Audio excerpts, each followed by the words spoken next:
Hi. Hello. Yeah, you can only see my hands. It's like morning and I haven't been bothered to do makeup or anything of the sort at all. Let me just sort my audio. It'll let me. There we go. It's been a while since I've done this.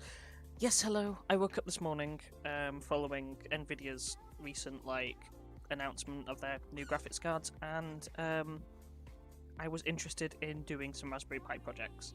So last time I did something like this, it was stupid o'clock at night and I was tired, and I tried to make a HTPC, which was this little thing here, Raspberry Pi. Now this has changed quite significantly since you guys have seen it. Basically, I've installed a new fan. This thing is super quiet, literally, I'll put my microphone next to it. It's nothing to it at all. The old one was extraordinarily loud, and I'd keep unplugging it because I wanted to have the audio levels right, but then it was thermal throttle because the Raspberry Pi 4 is bad for thermals.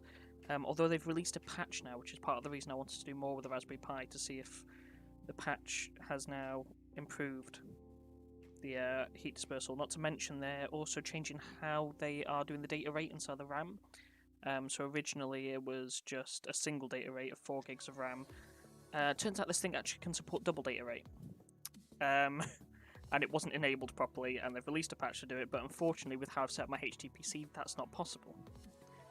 Let me explain to you why. So this is the HTPC system that I made. It's actually running Android, hence why you can see the Play Store. I've fooled this to think it's a... Let's see if I can just plug it in. I fooled this to think that it's an Android tablet. And from that, I do have full control on it. I also have a remote control. I don't know what it's doing now. I shouldn't have plugged anything in. Oh my god. It's not working, that's for sure. Oh, there we go. I keep forgetting there's a massive amount of lag between, because of Elgato, there's a massive amount of input lag. But you can see I can go on here, I can go to ITV Hub, YouTube, whatever. I'll go down to YouTube. On an episode of Let's Just Talk, shall we? So it's really slow. It's not actually the device that's that slow. The device is fairly slow, and I'm not particularly happy with the speed of it. But more than anything, it is the unfortunately it's the lag for the Elgato, and now I'm going to try and use the mouse mode, and that's just going to be impossible. So I want to go down to subscriptions. Just don't want to use anybody else's content.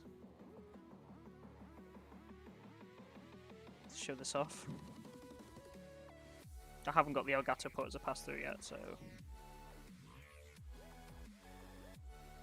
Oh, look at that. Can't believe I managed that.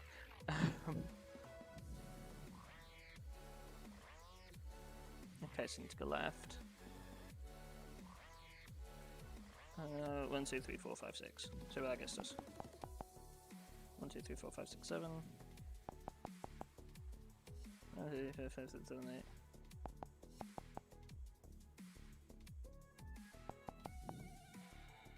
Keep going. I'm nearly it. Missy Sturm. Not an apple. Fuck. Let's just talk. There we go.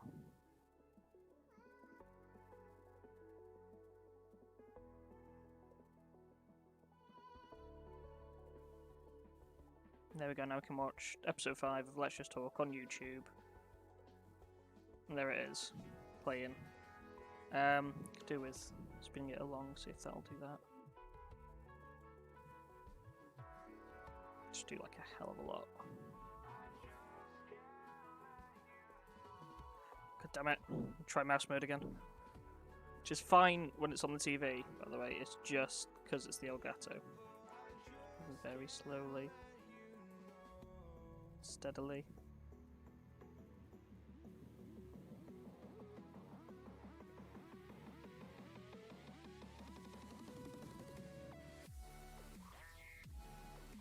On. Well, you can see it's playing anyway. That's the main important part. So I do like the HTPC, and I will be using it as my HTPC going forward, which I'm looking forward to. But there's more we can do with this. Now, the weird and wonderful thing about a Raspberry Pi is that the entire system relies upon a very small micro SD card that's in the back there. So theoretically, if we turn this off and plug the cables for a bit, theoretically, we could just have several different Raspberry Pi systems in this and swap out the SD card whenever we feel we want something different and different change to it. This case isn't brilliant at getting the SD card out though. Might have to just push the bottom out a bit just to get it out. So that would be my HTPC. The whole thing is built upon that tiny ass SD card. So, with that understanding, I could just... Oh, that one's full. Pop this one away, get out a little SD card holder, and, you know, just store it. And then have a couple of other projects on 2 different micro SD cards. Now, when I tried to do this with the HTPC thing, by the way, I just want to explain why I installed Android and stuff. Like, I tried to use, I can't even remember the name of the project now. It's essentially like a Kodi box built into this, and I did manage to get it working eventually. But it was just lacking in features, which is why I moved to Android, because I knew Android had everything up to date as it should be, which was perfect for everything I needed. But now I feel like that's not necessarily always everything I need. I mean, I can play, let's say, retro games on an Android, but the Android isn't really built properly for it. But there is a Raspberry Pi project that is RetroPie. So, I'm thinking I've got 2 SD cards here. I want to build a Raspberry Pi desktop. Raspberry Pi desktop to make use of this new double data rate system that they've built into this with the patch that comes out. I don't know if it's out yet or not, but we will update it and see what happens.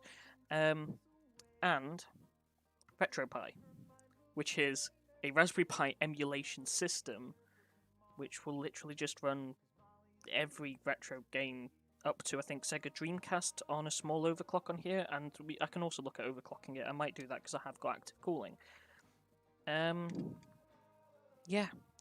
Like I said, the difference is when I first set this up, I had a piece of paper and I'd researched things online and done it. I haven't researched any of this. I've got an idea of what I want to do, and this is how I usually do my projects, and I thought, bugger it, I'm just going to do my projects like I usually do them, and learn as I go along, and encounter all the problems, and just move on as the day progresses.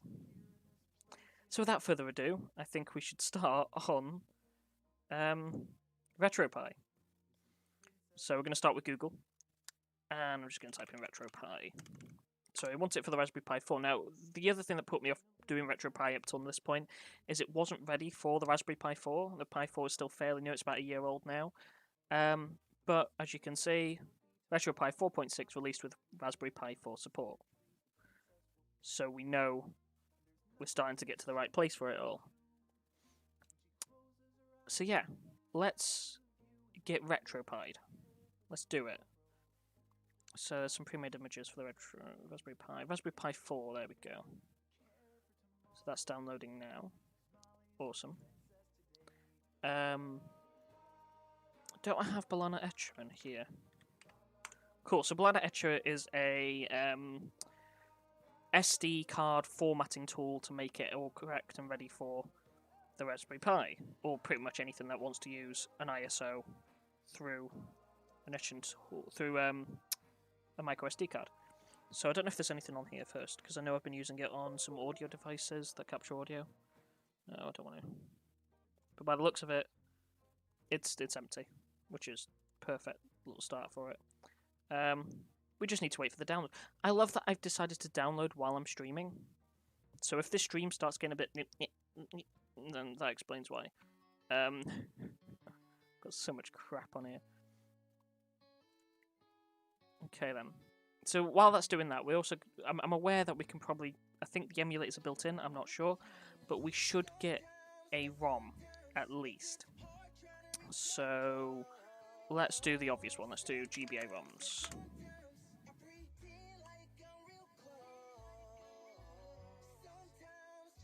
Some of these websites are a bit weird because Nintendo pulled most of their own IP stuff. So I think GBA GTA, fucking love, should be fine and should be easy enough to download. I would like to put Pokemon and stuff in there. That's something I'll probably look into, but like, there you go. We got GTA. GBA GTA. Awesome. I might use like another USB stick or something to put the games on, rather than using up the storage space a 32 gig micro SD card has, because it's not much. But we'll see. We'll see. Opening in 2 minutes. What the fuck does that mean? Downloaded or not? It's not downloaded yet. Okay, so the other thing I want to do, obviously, is just have the a Raspberry Pi desktop, a Raspberry Pi 4 desktop. So we're gonna go Raspbian Pi 4.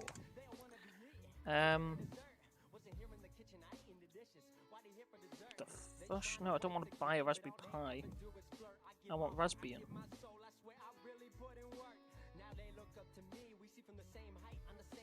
Yeah, what did that say? What was it searching for? Showing results for Raspbian Pi 4. Search yourself for Raspbian.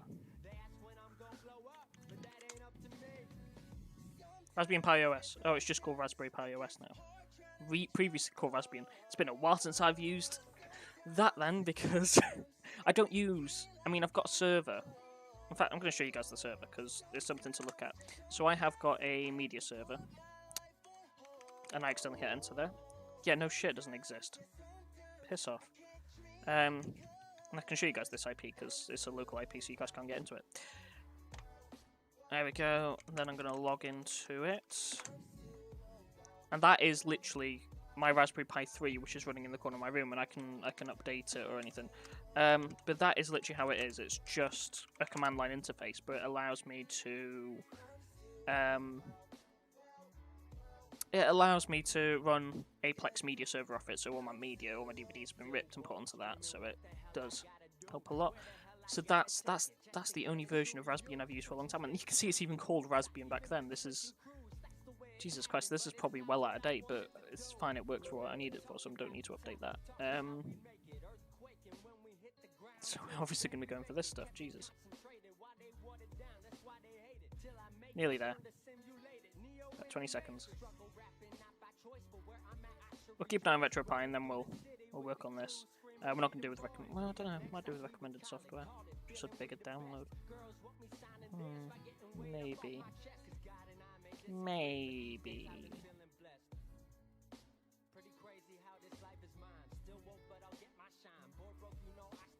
Go, it's downloaded.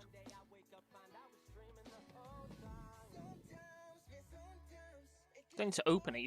I just need to put it on the desktop or somewhere where I know where it is. Right. Okay. Cool.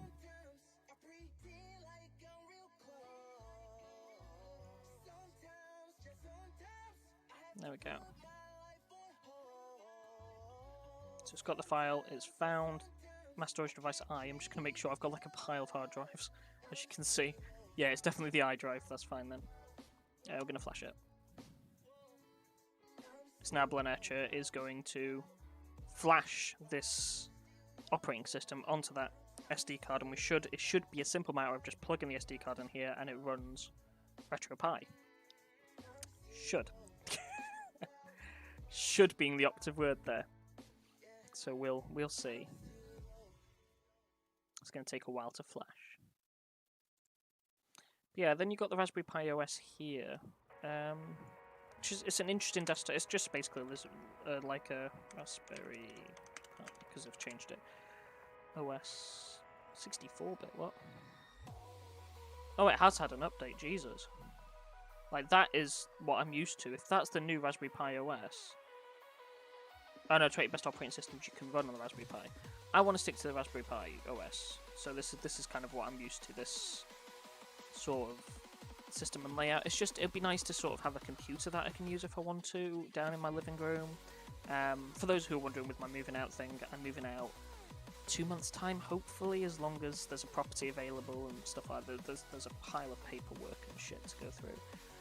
But yes, that is the plan, essentially. But Raspberry Pi runs most Linux things. I think it's a Grub Linux booter, so anything that you got on Linux you can use on it. Even Ubuntu is part of it. And especially with the Raspberry Pi 4, it's going to be a much more advanced experience than I've had previously with the Raspberry Pi 3. Hi, Paul I can't say your name. Paul Game Kanika. Hi. We're just waiting for this to... Pulga. We'll just call it Pulga. Hello. We're just waiting for Balena Etcher here to etch a Raspberry Pi RetroPie. A RetroPie operating system to run on our little Raspberry Pi here. And I'm going to see how RetroPie works, because I've never done it. Just installing... It's etching, so it's creating the operating system file space for this to run off. No, Raspbian is what I'm going to be doing afterwards. So basically, I have used my Raspberry Pi 4 already as a HTPC, which is on this little SD card. So that's running Android. I fooled the Raspberry Pi to think it was an Android tablet, and yeah, that runs Android and it has a little HTPC.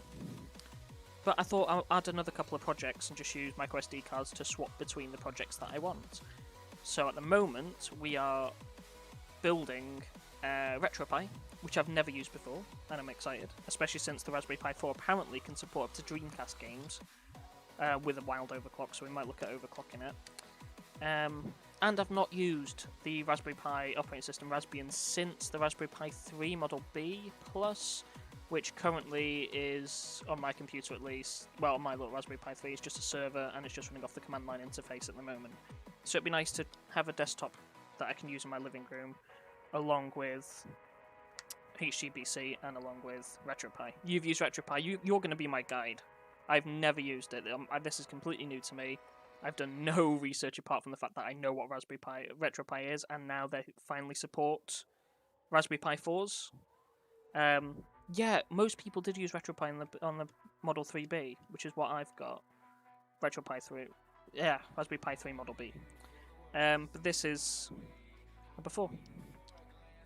Yeah, I've downloaded one game just as a test for now, which is the Grand Theft Auto for Game Boy Advance. Obviously, I'm going to have to download a pile more. It's just, I want to see if I can get it working. Then if I can, maybe move on to the Raspberry Pi desktop, and then move on from there. But at the moment, I'm just gonna leave that on my computer here. See what happens after I install RetroPie. Just take things one step at a time. We're nearly there. It's just validating the files now, so it's another minute. How are you though? It sounds like you are a RetroPie enthusiast, Raspberry Pi enthusiast yourself. This is my second ever Raspberry Pi, so I had the 3B and now I have the 4. This is the 4 gig model. And I'm looking forward to it. The only reason I'm not pulling this off completely is because trying to remember where all these cables go is a pain in the fucking arse. Because there's 2 different configurations I can do with this fan. One that's high noise and one that's low noise. I'd rather have a low noise. You're saving for the Raspberry Pi 4. You're going to go for the 8 gig model rather than the 4. I got this before the 8 gig was announced, and I wish I'd waited. I really do. Did you hear about the recent update on the Raspberry Pi? Yeah, you are. Hear about the recent update on the Raspberry Pi 4? Apparently, this thing supports double data rate, and they've only been using single.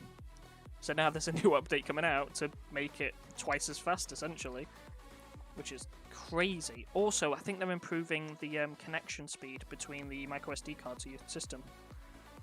It's unbelievable. You'll be so cool. Well, what do you do with your Raspberry Pis? Because, you know, that's the point of them. There's several different projects. Obviously, you do RetroPie. I don't know if you're still using RetroPie on your Raspberry Pi 3. Most fun project. I actually really enjoyed doing my Plex media server, so I think we can have a quick look at it. It's still, I'm having a few issues at the moment, so it's not 100% good and golden. You can see I've got my Plex here. I've got all my films that I've ripped from DVDs on here. Got music. Oh, hello. That's just finished. Always does that when it finishes. So yeah, it's awesome. This is what I mostly use my little Raspberry Pi 3 for. It's a little Plex media server, and it works beautifully. Obviously, I can't start showing things or play music or something because it'll become an issue. And as you can see, I'm still working on a few things, but it's there.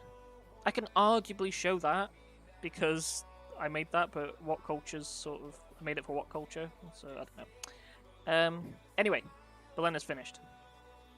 So let's take that out. Done a surveillance system. Now that's not a bad idea. I'd love to do that at some point. I wonder if I could tie it into my Raspberry Pi 4 in some way. It was a school project. You get taught that at school? Like, when I was I'm so old. I feel so old now. You're making me feel old by saying these things. When I was in school, they didn't really teach us computer science in that way. They taught us how to use Microsoft Word. That's basically it. I sound like ancient. I'm only 27. Only. I'm old. I know I'm old. I know I am.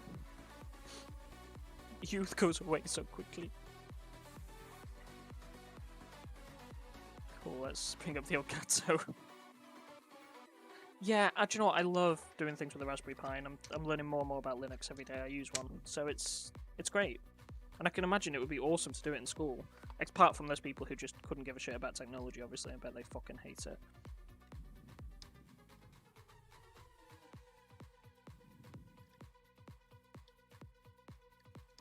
Go. Yeah, this is a pain in the arse as well, by the way. They got rid of the standard HDMI for 2 mini HDMI ports, so you could dual screen. Mini HDMI cables, though, they just don't exist. They're horrible. I fucking hate them. We should also have a keyboard for this, so I've got a wireless keyboard here, which has a convenient little storage space for the USB. Yeah, it's such a shame. I get where they're coming from, because they wanted to have it. Oh, bloody hell. They wanted to have it so much more better space-wise for the board to put, but they couldn't fit 2 full HDMIs. Sure, but mini HDMI cables are expensive and they're stupid, and I hate them. Oh well. Let's see how this looks.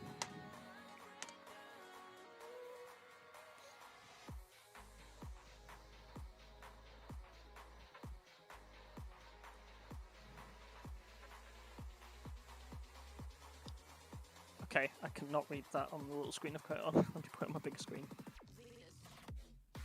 What did that say? Is it restarting for it? No, it's not using SSH. This is through an Elgato. So I actually have it just to my side here. I've got an Elgato. So it's going straight through HDMI to an Elgato for us to watch it. Hey, RetroPie! No, it's not an expensive USB thing. It's an entire large system. I've got it fused onto a HDMI switcher, so it's this thing at the top here. It's my Elgato HD60. I'd got it for about £75. I got it from CEX.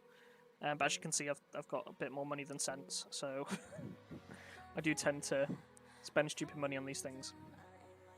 Look at that, it's installing RetroPie. I'm super happy. Because I know there's like themes and stuff. Emulation station, yes. Hold a button on your device to configure it. Press F4 to quit anytime, so let's press F4. Oh wait, it would help if I turn this on, wouldn't it? That would be why. I'll try pressing that. Holding this button. Keyboard. Hey! Okay, so now I need to configure the D-pad and stuff. This is awesome. Okay, D-pad up. Yeah, okay, down, left, right. The only problem with the Elgato is there is a bit of lag, as you can see. Start. I mean, we'd probably use some other buttons for you and be like K and L maybe, so I'll use start. Select. Oh, they're doing ABXY. Isn't there like the opposite of WSD? There it is, yeah. So we'll go A, B, X, Y. Which programming languages do you use the most? Which do you use the most? Are you looking to learn a new one? Or to reinforce one you know already? See, the thing is, again, when I was in school, they didn't really teach us programming languages at all. So I am fairly... I don't know how to put it. I'm fairly noobish when it comes to programming languages. I know more than most of my friends my age do.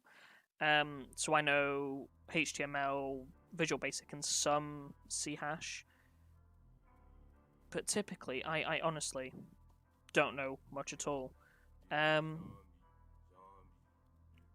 If I'm gonna make something, it's usually websites. So, you know, fuck's sakes, this thing's got so many buttons. I don't know what to do with it. It'd be better if I did plug in a controller, but my controllers are up in the loft, ready for when I move out. I guess I could have put in my Xbox One controller that I've got plugged into my computer. Yeah. But I'm guessing I can do this again at some point. Can I just not use the mouse? No. That. So I'm just going to put the rest of them up here. I don't need them for Game Boy.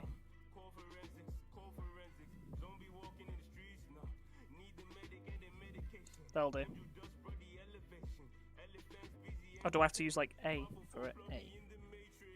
No, that was A, wasn't it? There we go. Okay. Configuration. Select. Audio settings. Not going to worry about them for now. Register and connect Bluetooth devices. I have got a Bluetooth controller that I never fucking use. In fact, it's only over here. I suppose that's an idea. We could try and get this to work. But it's always been a pain in the ass to set up. So we'll skip that for now. Change common RetroArch options and manually edit RetroArch configs, global configs. Let's have a look at these.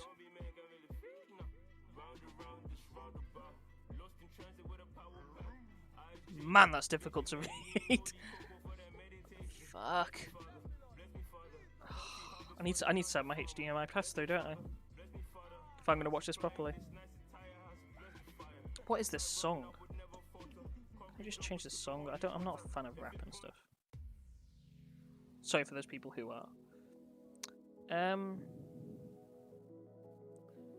Okay, I'm just going to cancel out of that for now.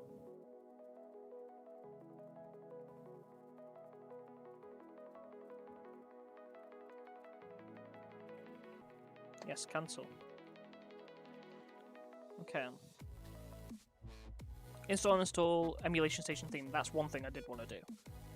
So let's do that. Oh no, I really am going to have to do my HDMI pass-through. Fuck! There's a HDMI cable over there. Right, headset's going to come off. You're going to see some weird stuff going off over here. Hopefully not my horrible face, because I look like crap today. Yeah. Give me 2 minutes.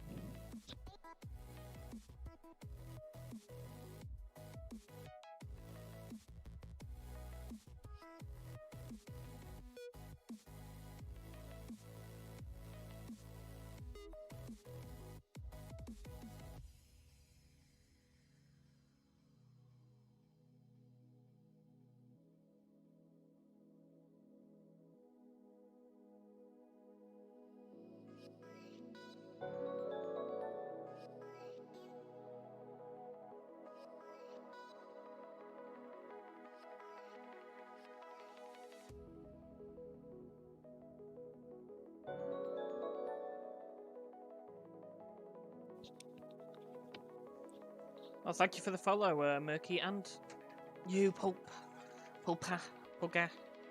That was it. That's what you wanted me to call it, Pulga.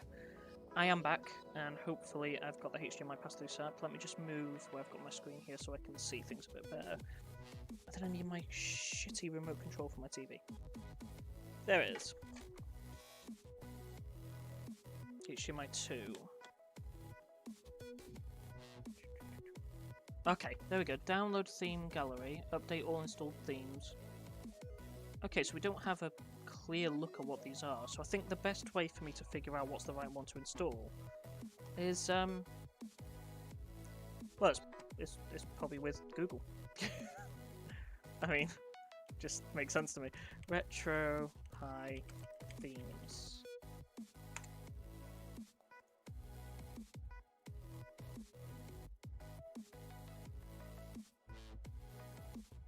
Oh no, I saw the best one there. There we go, that'll do. Famicom Mini. I love the look of that, that's awesome, but no, I don't want it. TFT, no. Workbench. I mean, I like those. It's going for a retro look, but I kind of want a modern look, if that makes sense. This one looks quite nice. The GBZ35. SNES Mini. No, I know how to install it. Yeah, let's do GBZ35. The title of this theme stands for Game Boy Zero 3.5 inch.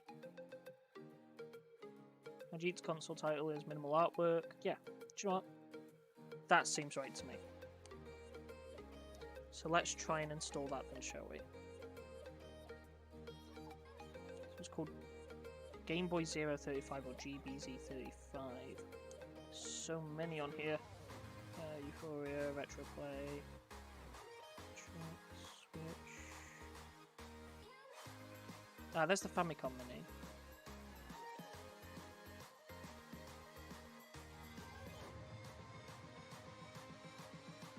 Metroid. Tribute Crisp.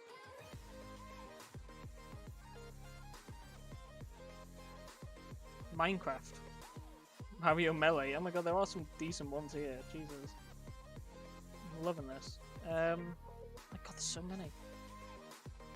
Blade 360. Now, please tell me that looks like it's Pi Wii. Oh my god, there are some things here that genuinely like I might just try anyway, rather than this Pi 34 thingy. Do you know what? I want to have a 360 looking one. If that looks like 360, then I'm all for it.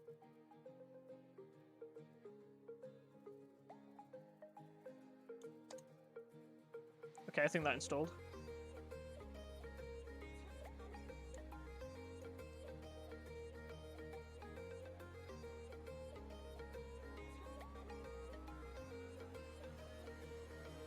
I think I might have to... Have you used a Linux-based system with Raspberry Pi? Yeah, I mean, obviously I've used Raspbian on the Raspberry Pi 3 Model B. And I've actually dual-booted a computer with Ubuntu Linux before, so I'm used to Linux language, so sudo, nano, all that shit. So it's not too bad at all.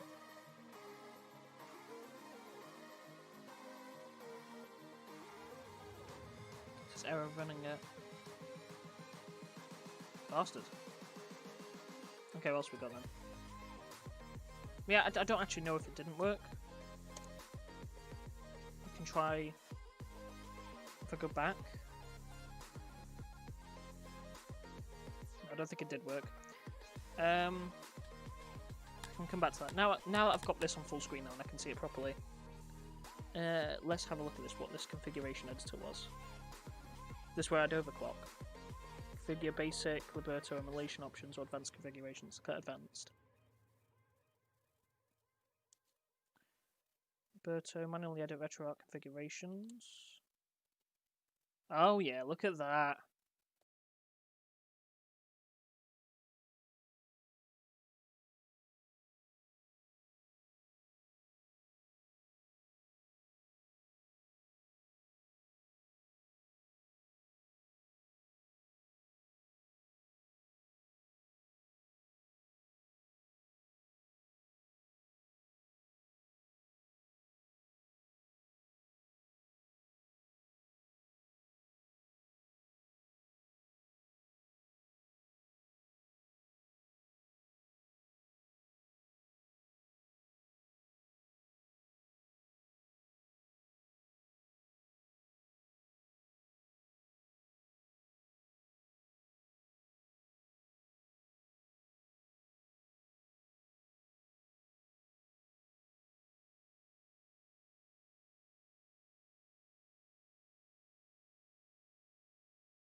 I mean, I have my little... Gotta, like, unfill the controller. I have my beautiful little GameCube here that I like to play, and I'm happy with it. And I don't use illegally downloaded games on a chip that I've put into there or anything. No. Maybe. I don't think it's that illegal now. I mean, nobody's making GameCube games anymore.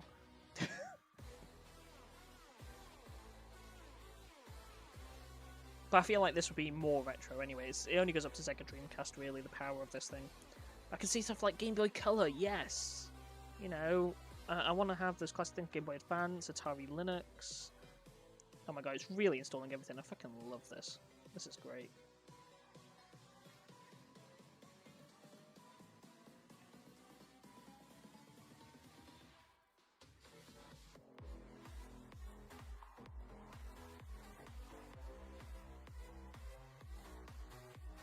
This little fan as well. Like, I haven't really given this fan much of a test, or just because the Raspberry Pi's not being used much because I haven't moved out yet.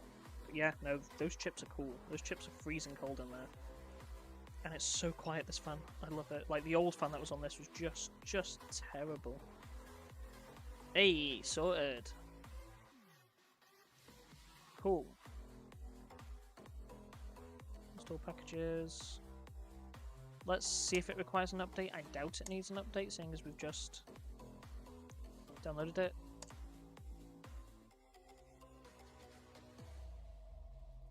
But it might do, because a lot of times they give you just the basic and then they build upon it when you do things. Would you like to update the underlying OS packages? Yes. Okay, no, it does need to. So here we go. We're having a bit of an update. This is essentially, yeah, there we go, sudo apt update upgrade, it says. Let's say it's just a sudo apt upgrade, isn't it? God, this is a great... Like, for anybody who doesn't really understand Linux and Raspberry Pi and how to get this thing working properly, RetroPie is such an easy way into this. It's doing it all for you. You don't need to know the language at all, and it's fantastic. Like, if I want to update or upgrade... I mean, here we go. Fantastic example. Let's go back to the computer while this is doing its upgrade. Right? And I will open up my Raspberry Pi 3. Not by typing in the IP there, obviously. In PuTTY. So I run my Raspberry Pi 3 Model B for people who didn't see earlier, purely through... Type that in wrong. Come on. Thank you. Ah! Because I've got a keyboard in front of me.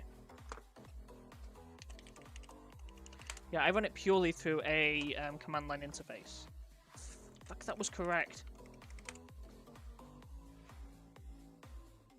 You just don't like me today, do you?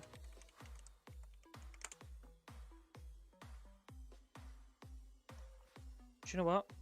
Screw you, I'll open another instance then. You piece of shit. Just doesn't like me now.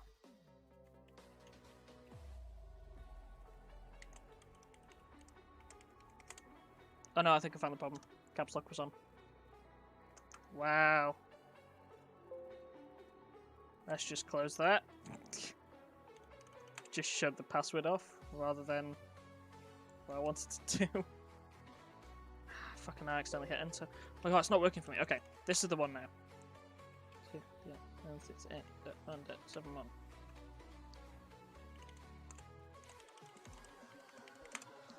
Right, so as I was saying, RetroPie is making it so much easier for people who aren't used to the Raspberry Pi language. Now, I run my Raspberry Pi 3 Model B purely through command line interface, so literally what you're seeing on the screen now is essentially, this thing here is essentially what my Raspberry Pi looks like.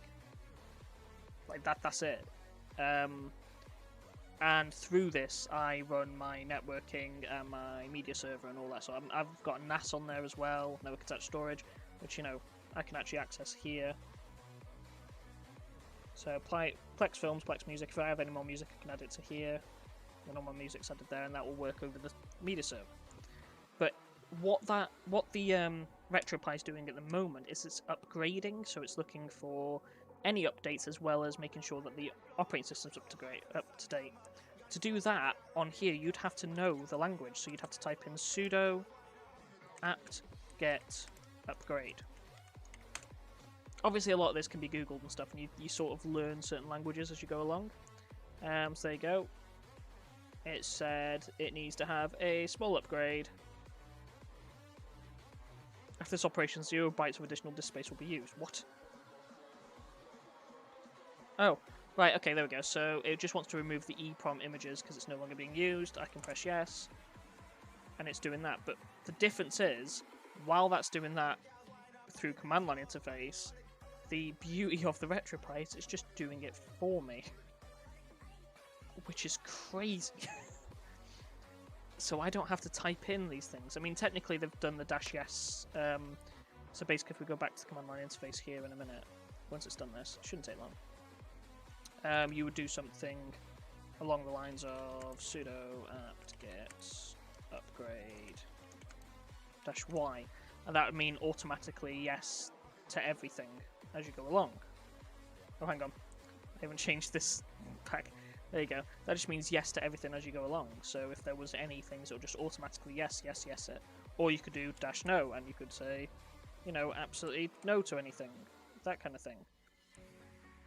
RetroArch is making it so... Like, RetroPie, if you are new to Raspberry Pi and you don't want to use this language and, you know, all this complicated systems... I mean, I literally have... Just to show how complicated this can get, I literally have a folder and a text file called Pi server commands. And you can see there, these are the commands I use to mount my disk, even just to have a look at where these disks are held. I can do that with this code here. Because sometimes even I can't remember them. But I know that thanks to that, I can just... The hell? Copy. There we go. That shows me all the drives inside my Raspberry Pi, and I've got a couple in there. SDA1, and then there's this one here. It's got a weird name, it's because it's been mounted and stuff. SDB1, SDB5, and SDA1, here we go. And that's how I can access them, and you have to learn what those mean and how they work. But the RetroPie, honest to God, this is crazy. It's just such a simple interface to use, and I just can't get how... That is incredible. Do you know what? They should be proud of themselves for building something that's so simple for people to use and understand, even though it might seem a little advanced for people looking on the outside in. But it's not. You're just going through a menu and you're selecting things and it's doing it. You know, that's how you run most things. It just has a advanced looking interface. You're looking at this now and you're thinking, Jesus Christ, no, I couldn't do that. But all I've done is press a button. It's the same as you turning on your TV and pressing a button on there. It performs a list of commands, and that's what it's doing now. Obviously, this is an overwriting command that does multiple commands to install and upgrade my RetroPie to where I want it. That's all I need. I don't need anything more complicated or convoluted than that. And it's perfect for people who aren't used to Linux programming language. Fuck me, yeah, RetroPie, guys. RetroPie. If you want to set up your little own retro gaming machine, then yeah, RetroPie, all the way. This is great. They should be proud of themselves for what they made here. They really should.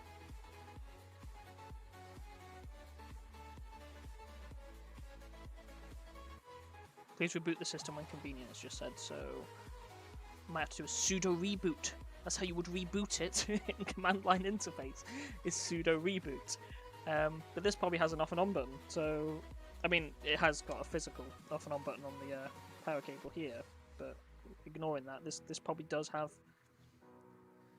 a power cable to it. My god, this thing's amazing! Like, kudos to them for making this. Like, Jesus Christ. I've heard so much about RetroPie and I've never used it, so that's awesome. I think it's just rebooted. Has it just automatically rebooted? We'll find out in a minute.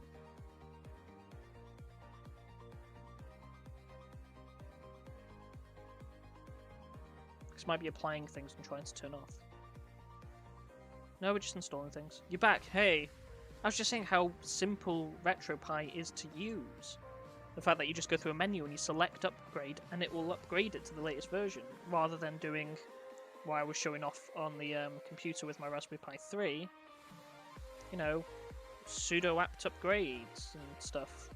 Like, this is just for somebody who's new to Raspberry Pi and to the Linux language. You know, that's really fucking easy to do. Cool. I'm gonna perform a reboot. It's just there. I don't have to do sudo apt reboot. It's there. That's crazy to me. Yes, I'm sure I want to reboot. That's crazy. Oh, sorry. I have not changed over to Elgato. Also, I know I've got an Elgato streaming deck here. I haven't set it up for what I've just set up on this for me to do the RetroPie stuff today. So I could have set up, it only takes 2 seconds, but I couldn't be bothered.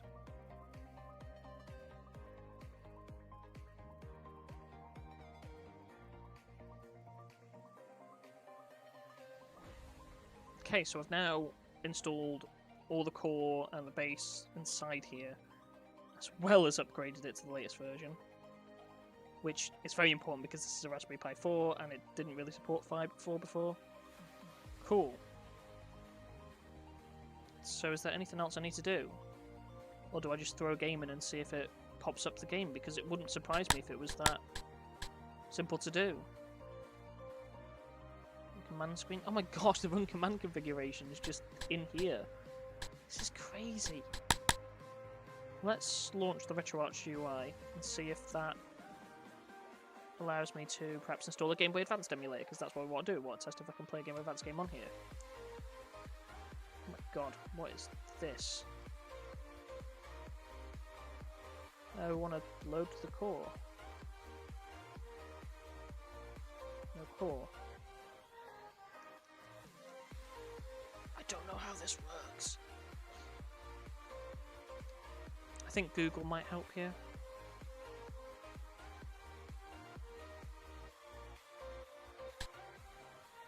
Might have to. Suppose current IP address. Splash screens. Ooh, disable splash screen on boot. Then it boots even faster. But I think I accidentally pressed something else. Damn it! Keeps changing controls. Disable. Disable the splash screen. So that means it should boot technically even faster. Or it's just going to have a horrible looking splash screen fun and then I will change it. Okay. Don't think this has any battery, otherwise I'll try and configure this. No, it's dead. I haven't used it in years.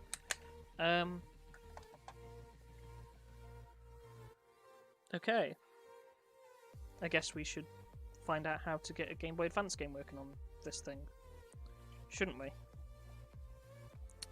So let's head over to our good friend Google.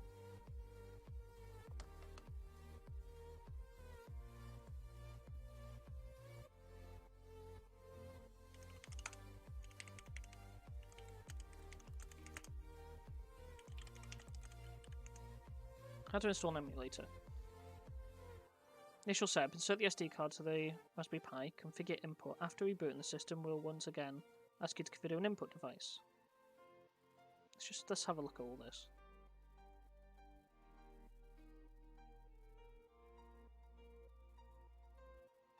Networking. So I need to put a ROM onto it, essentially. I'm seeing here. So we're going to turn off the RetroPie. Good night. Let's pull out the SD card. It's got a space to pull out an SD card, but it's never fucking easy to do. Shouldn't really push down on the CPU to do it as well. Oh well.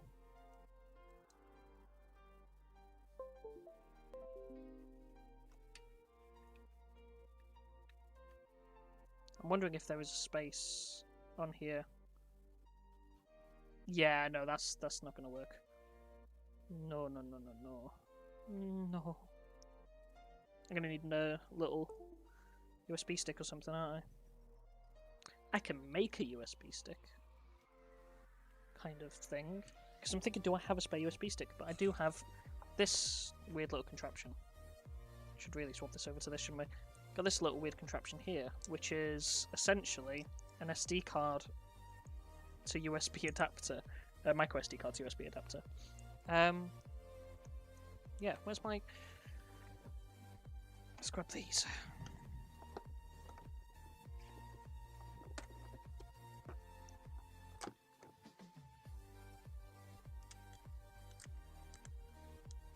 Guess a little 8 gig one there.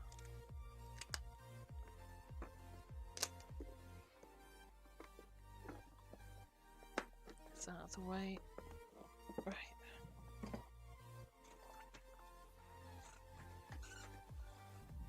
Right then.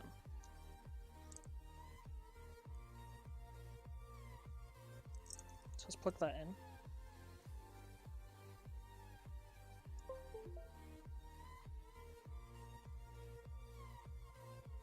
Winamp, you're not that important. Piss off. Thinks it fucking owns the world or some shit. Right, so let's start as we mean to go on.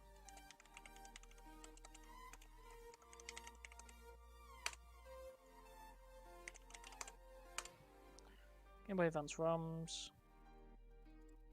Piss off. Piss off! Have I put that back into here now? Yeah, I did. I forgot I did that. Downloads. There it is. Okay. Yeah. Let's try that then. So we need to turn our lovely little RetroPie back on.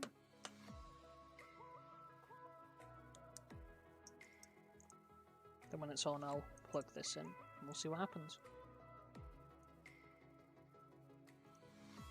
Let's also see if the splash screen removal has sped up a bit. I hope it has. That's what it's meant to do.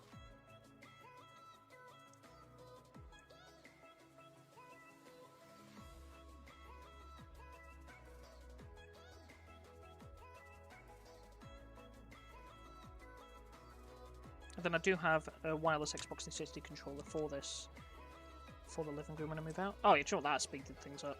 I like that. That was quite cool. I'll put that in here. Doesn't want to go in. Go in. There you go, it's accessing it. We can see a blue light. I don't need the keyboard back again, don't I? Okay, so let's go to configuration again.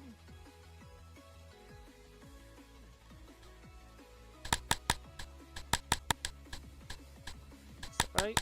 If I launch RetroArch, or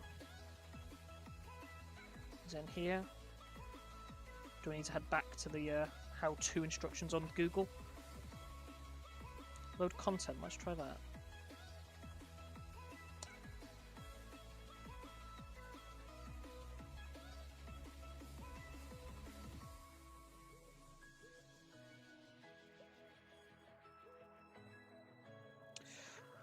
Right, I might have to...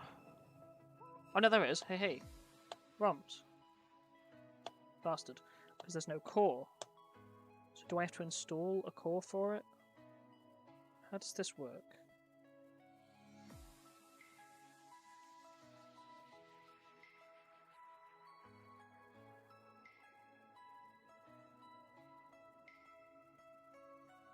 Oh, hang on, there we go. Home/pi/retropie/roms. I could just mount... Could just mount the directory to the directory, I suppose. I mean, that makes sense. I might do that. Hang on. Let me use my computer off screen to get Notepad up. So that's in /home/pi/retropie/roms/GBA. But I mean, that's just a possibility if I can't find it. Could be that one there, couldn't it? If I go down to ROMs. No.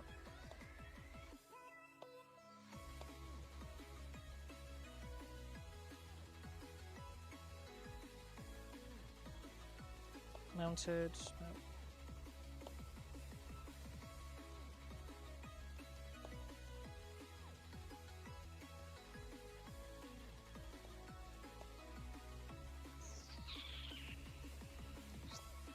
Ah.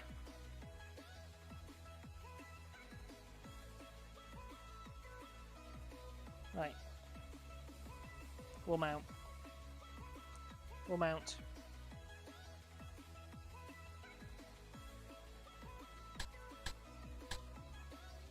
I say we'll mount. I don't even know if I can run a command line interface on here. File manager. Browse, copy, delete, or move files. We'll just do that.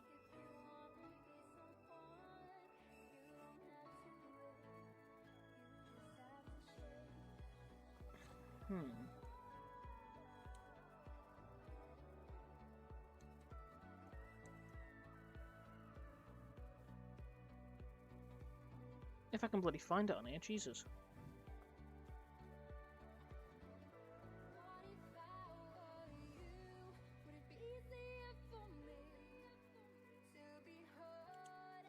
Oh, be under media, of course it will. I'm a fucking idiot. Right, escape.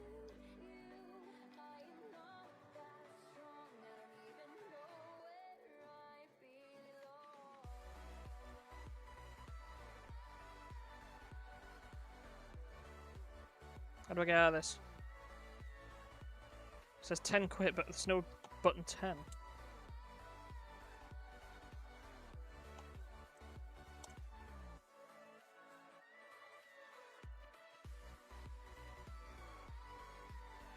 Damn it. Restart.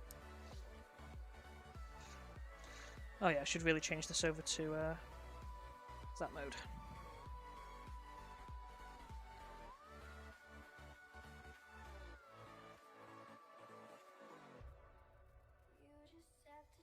Why don't I just copy the files? I've got a 32GB SD card in here.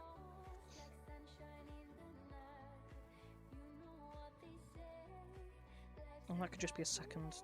Fuck it, I'm just going to copy the files. Fuck it. Fuck it. Because then it's in the correct directory and the correct location for it. Yeah. Yes. Copy the files. Before I think otherwise again. Right, so we're going to copy from Media, USPA, Game Boy Advanced, ROMs. We need to copy.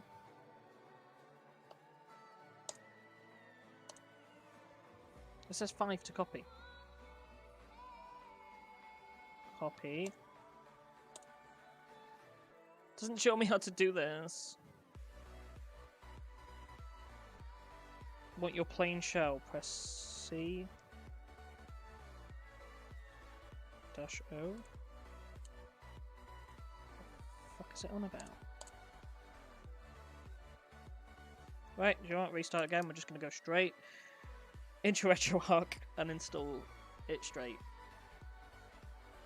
Like I decided to do the first time I restarted. And then I went, no, do you know what? I'll just copy it. That makes sense. Fuck's sakes. Goddamn Linux file directories. Meh. Colors and nights. Ooh. Ooh. Corsair.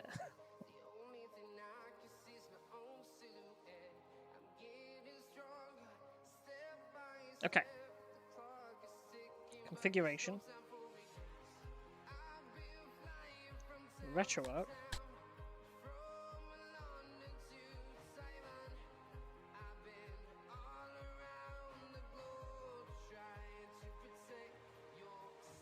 Gonna scan the contents from directory, parent, parent, parent, parent, media, USB, Game Boy Advance, scan that directory. That ROM, scan that directory.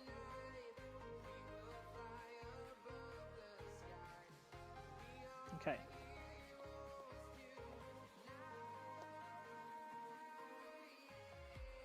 Can we load the content? media, USB, Game Boy Advance, ROMs. Don't know. Don't know if what I'm doing is right. I might need a core. You know, like a Visual Boy Advance installation port to it. I don't know yet.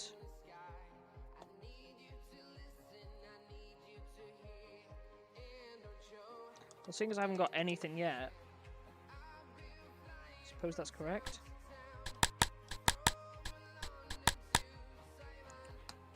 Binary install, edit Samba. Ah, PC mode again.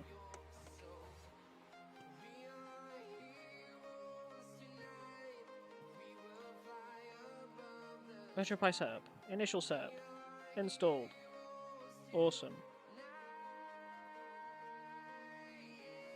I didn't know this.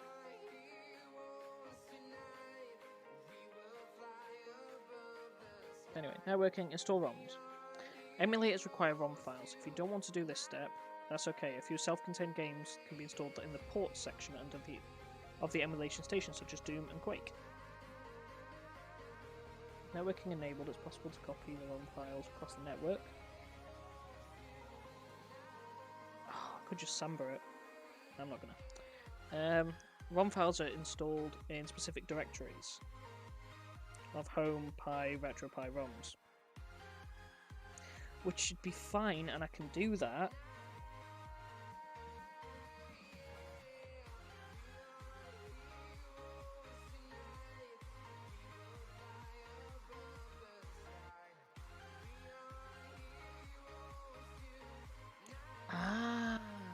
So that manage packages, then manage optional packages. You'll be greeted with a list of additional emulators and native non-emulated Raspberry Pi ports of some games.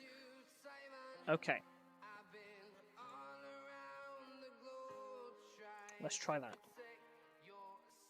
So we need to...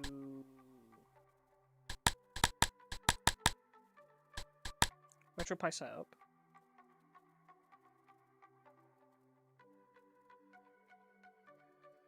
Update manage packages. All packages, sure. Okay, so they're fine. Main packages. Got all them installed. This is it, optional packages. Hello! Atari 8000, Das Fiend, DOSBox. Awesome.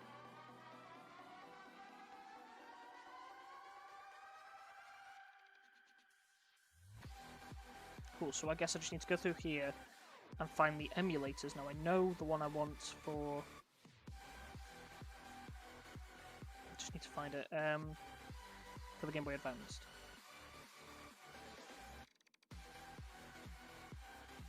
USB ROM service installed. Okay, cool. Repush track.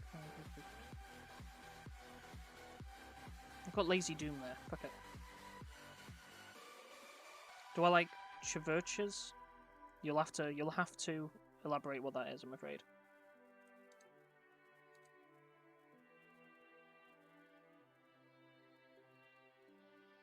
There you go, Doom source port. We can at least play Doom. Yeah, you have to let me know what Chverches is. Sorry. If you mean churches, I'm not particularly religious, but I'm open to the idea of it. I'm agnostic. It's a band. No, I've never heard of it, I'm afraid. Believe it or not, the music that you're currently listening to is something that I feel that most people watching Twitch and stuff would prefer. It's not my kind of music.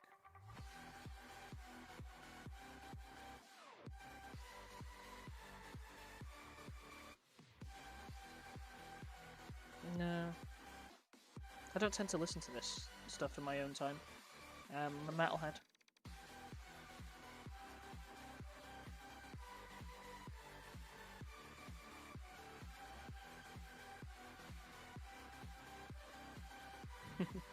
No, this is just a pile of royalty-free music, which has vocals. My favourite singer's Lacey Sturm. She's actually like the display picture on my phone. Lacey Sturm.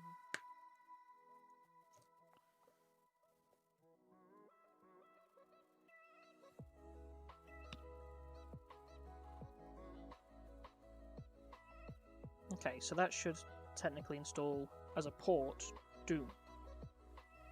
And who doesn't like the original Doom? I'm gonna need to put a controller in this thing. Do I pull out the Xbox One controller? I have to start to set up with the Xbox 360 one, I suppose, so there's no point. Okay. So that's Doom. Oh, hang on, it tells me what they are underneath here. Ah, look at that.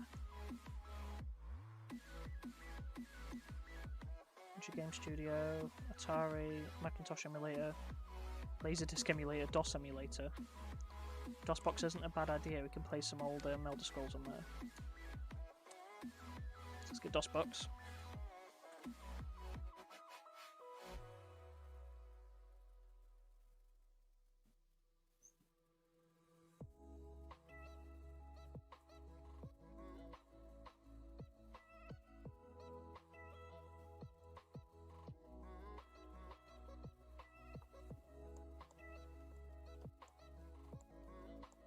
And while that's downloading, I feel like we're coming towards the end of the RetroArch challenges. We're gonna download the Raspberry Pi operating system. Again, stupid idea downloading stuff while I'm streaming, but fuck it. Okay, so that's installed.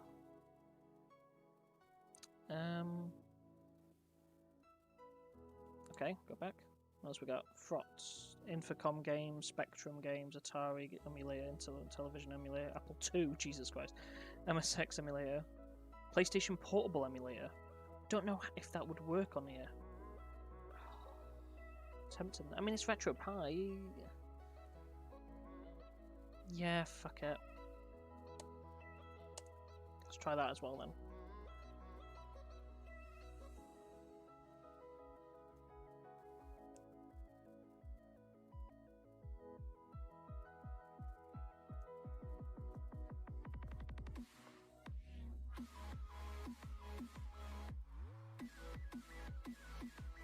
Now, female singers tend to be my best singers anyway, like the people I prefer most. It's like I said, Lacey Sturm is my number one. She is gorgeous, I love her. No, I tend to listen to a lot of female singers. Prefer it. Dreamcast emulator. Now, technically, once this has been overclocked, it should be able to run Dreamcast from what I've read. I saw a video that someone did saying that, yes, it now supports Dreamcast, you can play Crazy Taxi on it, and I'm like, well, I mean, yeah, sounds good. And a Netrebco. I don't know any of these people. I'm sorry. Where were you from? What country? Because I feel it might be more country specific. Oh, singing opera. I'm not a... No, I'm like I said, I'm a metalhead. I listen to a lot of metal. From Portugal. Ah, okay. You're not far away. And Mexico. A mixture. Oh, okay, so you're just dual nationality kind of person. That's fine. You live in Portugal. Yeah, so you're not far away from me. You're more or less like the same time zone.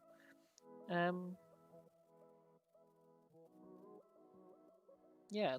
It might be just... I think each culture in each place has like a different idea of what popular music is. I mean, even Lacey Sturm isn't that popular in this country, in Britain. It's much more popular in America. So it might be why I've not heard of some of the bands and singers you're talking about, I'm afraid. Scum V, I don't want Scum V, Sunkoop, Atari i2600, Commodore 64, ZX Spectrum, Atari Linux, Virtual Boy, no, I want to be able to see afterwards, Wonder Swan, Super Nintendo emulator, of course. Need a SNES emulator. It's German, you think? Yeah, I think it's just more the fact that we don't seem to pick up much. It's almost a shame, being that you guys are close, but we don't tend to pick up much European music influences over here.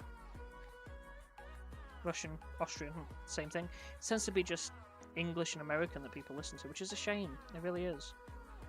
Because, I mean, like, one of my favourite bands is Lacuna Coil, and they're Italian.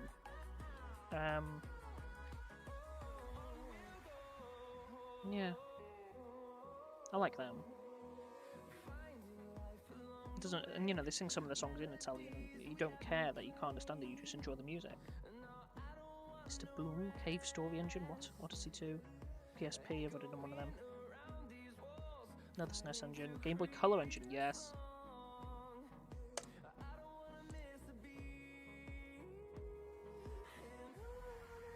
Now again, I think it's a culture thing. I think it's because around here people do seem to. Do I own a Nintendo console? Yes. As I said earlier, I have my sexy little GameCube here. That's my GameCube controller. My GameCube's just underneath my desk. And I have a 3DS XL. New 3DS XL, I should say. It's the newer version. I don't have a Switch. Just nothing's really pulled me towards it yet. For 1, Cannonball, Quake 1, DXX, Duke 3D, Quake 3. Quake 3D, Sourceport. Yeah, Quake 3. Who doesn't like Quake 3?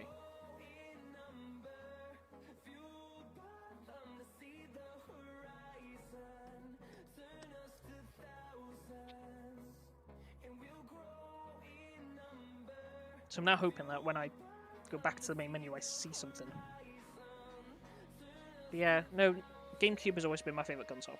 Like my favourite non-PC based console.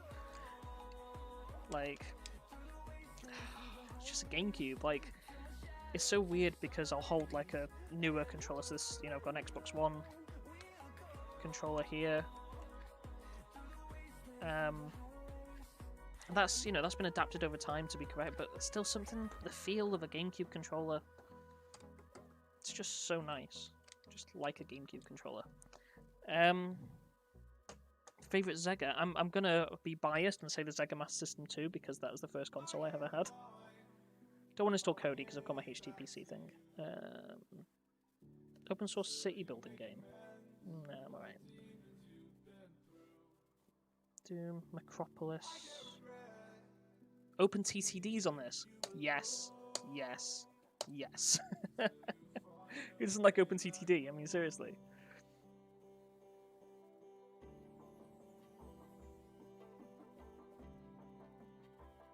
Yeah, Sega Master System 2 is my first console, so definitely I'm biased towards Sega. And I was a Sega kid growing up, rather than a Nintendo kid.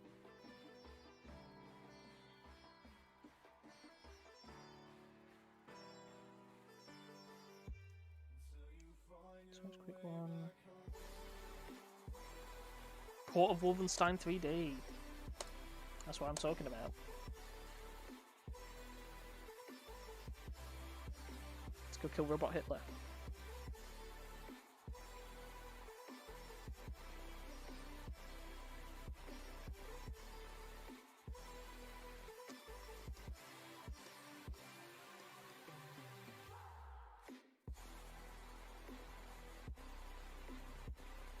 Well, you go and study. It's good to hear the schools are open for you to study in. So yeah, you go study.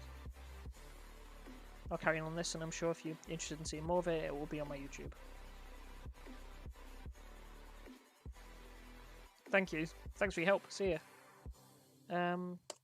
Yeah, so now I've done that.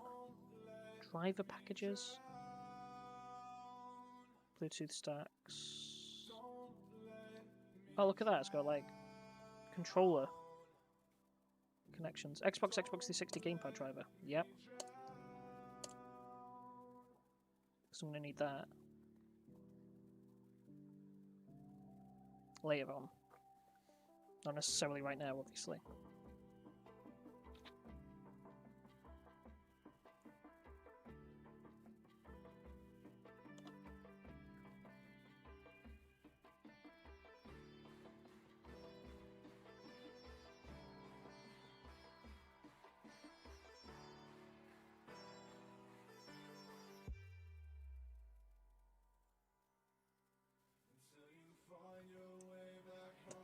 Dun, dun, ba-dun.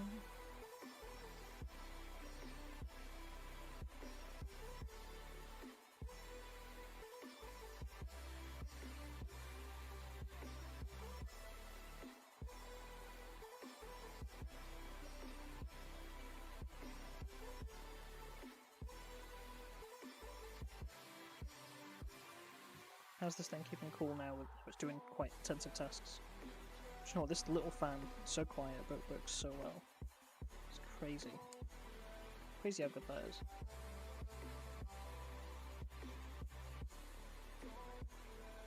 And then when, you know, the likes of Huel and Larton and Handkerchief and Jot, and no doubt Reese Cakes at some time are going to come over to my house, they'll see this sat, like, there for my TV and retro gaming system and a computer, if I wanted it to use it as a computer. They just swap between SD cards. Perfect. It's just a shame that it's the SD card thing is so difficult to get to in this case. Even though it's there and you can actually see it, you feel like you just put your finger out and pull it. I'm not going to do it just in case it does come out. Just this lip here is just horrible. It just holds it in place. It's, ugh. Oh well.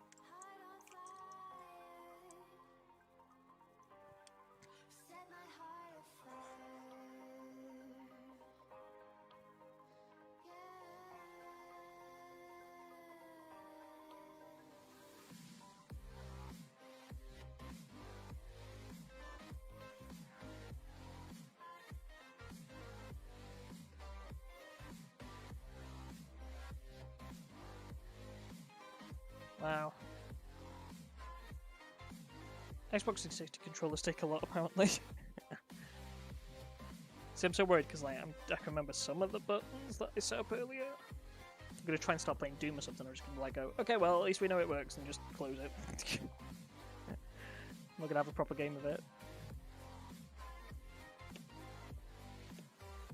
I don't know if this supports Xbox One controllers. I've got an Xbox One controller here. I've got Xbox 360 controller upstairs in the loft.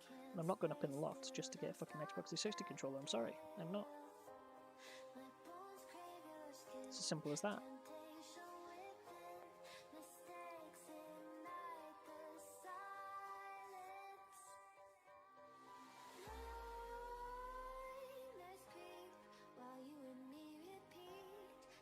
This one's taking a while. So what I'm doing on the computer as well, by the way, if you keep seeing me grab the mouse and stuff, is I am downloading the Raspberry Pi operating system ready for the next part of the project, which should be a very quick part of the project, really. Just installing the Raspberry Pi operating system into the remaining microSD card that I've put somewhere. Oh, it's in here. I just didn't even notice it was in there. Put that in now and start formatting the disk if needs be.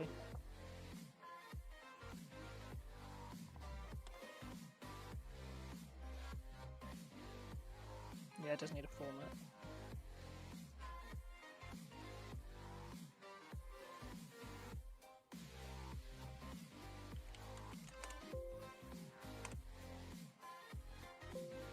There you go, it's formatted.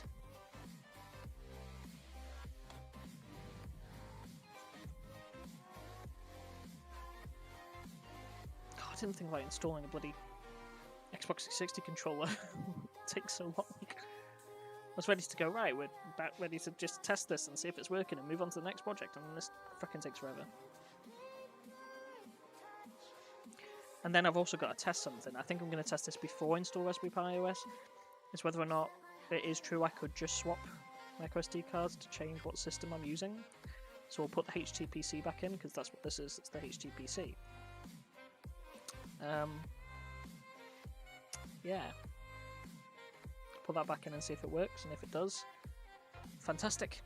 If it doesn't, then I'm going to have to redo the HTPC, which was a pain in the ass to set up, but I enjoy technology, I enjoy trying these things, so it's not that much of a loss, I suppose.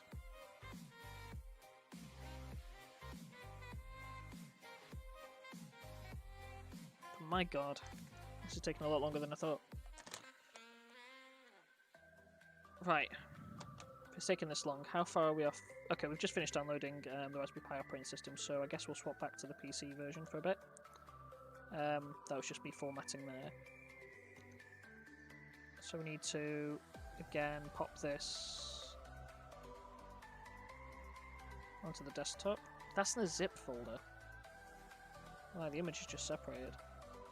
You have to Yeah, we're gonna have to like unformat all this. Uncompress it, unzip it.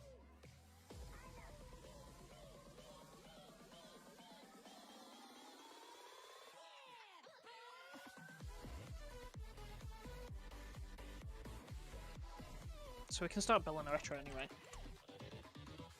And then we can etch this operating system now to that while we're waiting for us to finish installing the Xbox 360 controller dependencies. Where the fuck did that go?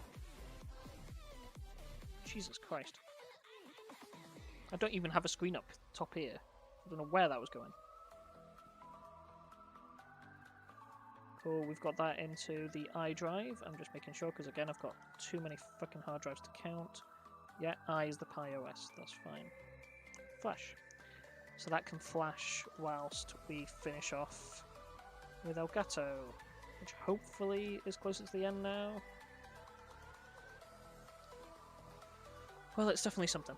Oh my god, I'm going to be here all fucking day just installing Xbox 360 dependencies.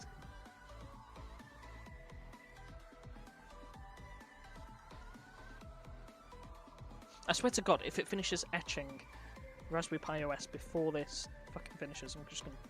Ugh.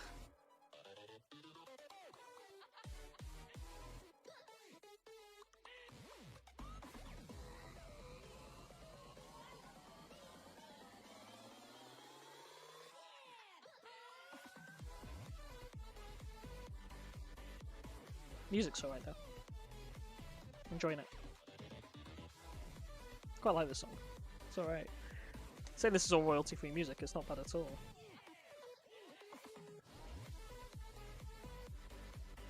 I'm literally just on Facebook now because this thing's taking too long. Local news. Also, you know, we haven't had Let's Just Talk in a while. So, guys, let's just talk about the local news. Let's have a look. Back to school after the long summer shutdown. Should they be going back to school? I don't know, like, I think they've gotten rid of the idea of allowing some parents not to allow their children back if they've got, like, vulnerability in their family and stuff. They've got rid of that, and now you can actually get fine truancy if you don't go back to school. So it's, I don't know, it's a strange one. Oh my god! It's finished! It's finished! It says update from... fuck off. Like, we've just done all that. Okay. Let's see what this looks like now. Now we've done all this. Whether RetroPie looks a bit more like I want it to.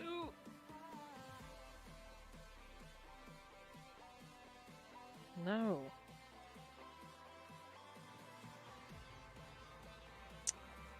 Huh. I'm not too sure what to do here. Is that how I changed my theme?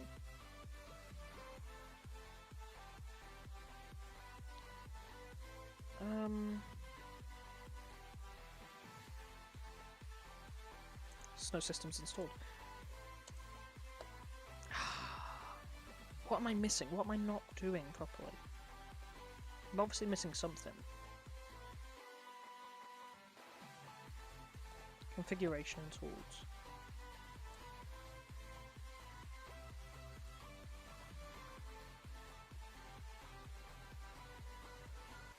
Input devices.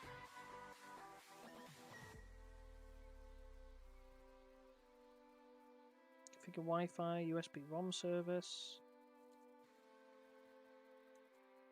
Make sure they're enabled, I suppose. Samba. Metronets.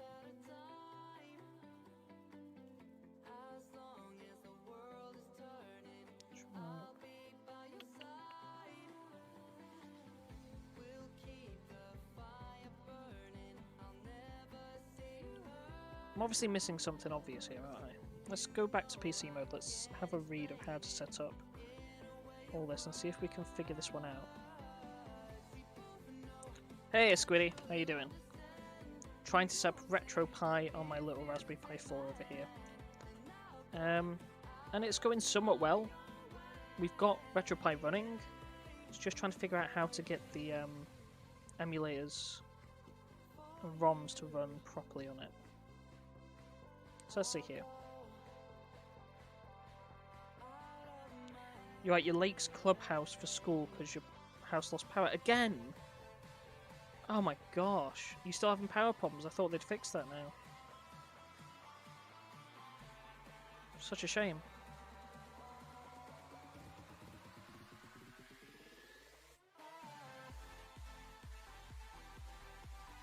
Oh, not again. Oh, I'm so sorry, Squitty. That's... Oh, fuck me. It's really upsetting, actually. Because I remember having all that problem last time. Oh, dude, I'm so sorry. Emulation station. I don't see systems like that. Worry not. If they're installed on the system, ROMs just needs to be added to their respective ROM folders before they will become visible. Cool. So we have got a Game Boy Advance ROM. If it's nicer, I suppose it's a good thing. We have got how to use RetroPie File Manager.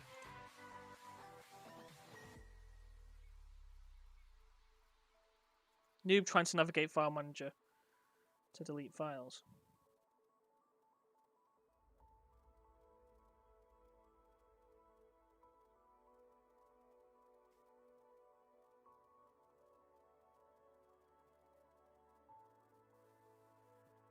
I guess that's a way to do it. You can do it through the command line interface, pressing F4.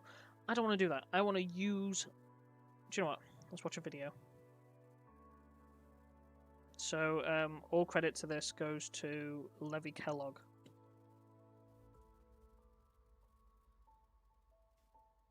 Right, so he's going to his file manager now. Second attempt at this video in RetroPie.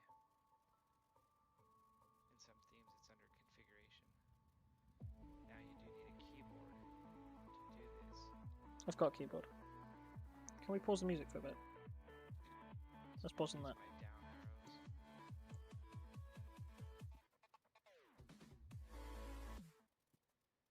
We want to go into RetroPie. Mm-hmm. So I press enter. Yeah.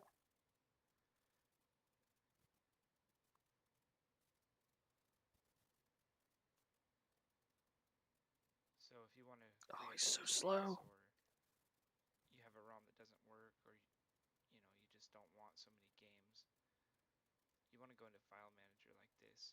Use your keyboard and arrow keys and your enter button. Mm-hmm. And this thing does give you directions on how to use it, but down here along the bottom it says 1 is help. Well, that's actually F1. So pretend I want to delete this directory. I'm going to press F8. It's going to I thought I tried the F buttons before to do copy, but it didn't seem to. Right, fuck it, let's try it. That's all I can say. Let's try it. Hang on, I need to turn the music back on because it's too quiet now. It's too quiet here. Okay.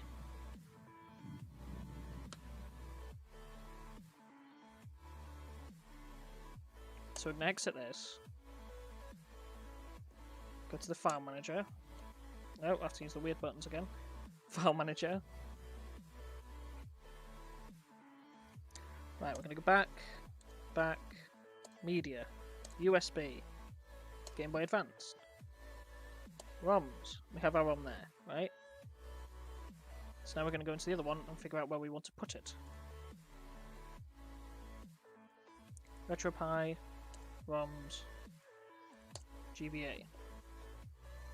Now we're going to copy that by pressing F5.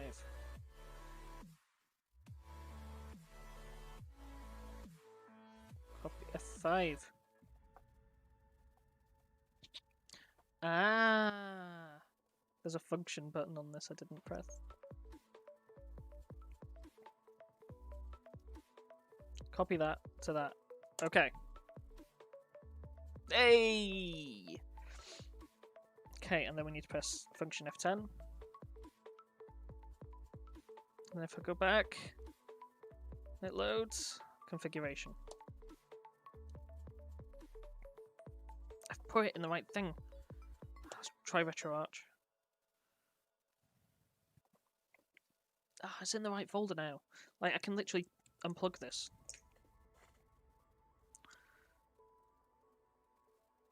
Okay, so now if I go load content. No. Scan content. Scan directory. Game Boy Advanced. Scan. Load content. From fucking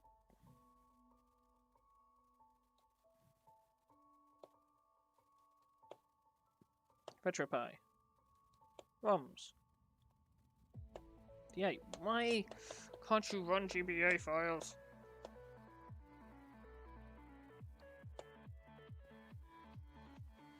And let me guess, it's definitely not there. Oh, you guys aren't seeing what I'm seeing. Jesus Christ, sorry. In other words, it's still not there. So I put it in the right directory. Okay, so I've connected up the Wi-Fi. Installing additional emulators, I've done that. Transferring ROMs, I've done it via USB.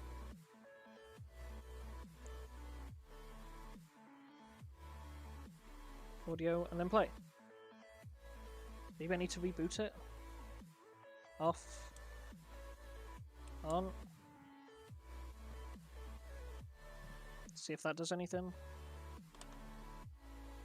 I am making a emulation box, Squid, called a RetroPie. So it's using a Raspberry Pi 4, which is I use for my HTPC. It should be able to run ROMs, games that this thing supports. It's not working so far, to say the least. But I want to make it work, and I will make it work. Oh, hello. Oh, hello. That's different. Oh my gosh. Okay. Game Boy Advance. Grand Theft Auto.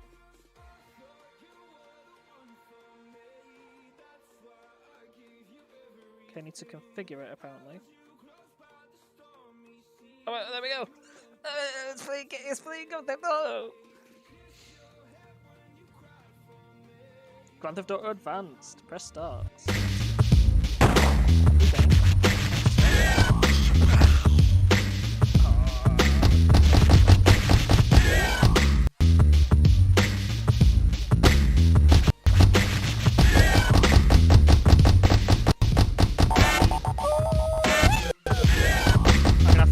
Downloading loads of freaking emulators, loads of ROMs and stuff now.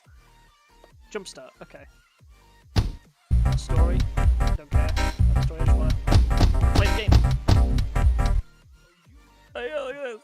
Use the control pad to follow Vinny. Okay. Oh my god, look! It's got the photo on Game Boy Advanced on a RetroPie. I don't know if it's low frame rate, if this is how it was.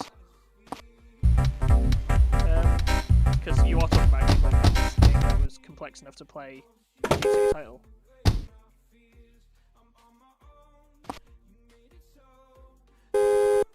Press the L button. Is that, okay.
unplug things just to be sure, just to be on the safe side. And then remove the micro SD card from this thing that doesn't have an easy way to remove a micro SD card, and it fucking irritates me that this case is like this. And then if we want to go back to HTPC mode, we grab this one. This is all theoretical. So we've now got RetroPie is that. This is HTPC. So home theatre personal computer if you're not sure what HTPC means. And for that I'm not going to use the keyboard, I'm going to use this. So we're going to unplug the keyboard. Should have really unplugged it before I put that in. Plug in my remote control.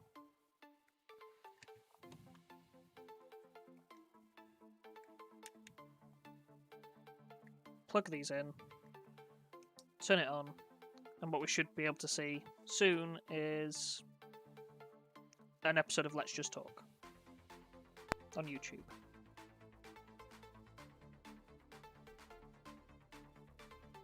If this works the way I'm hoping it works.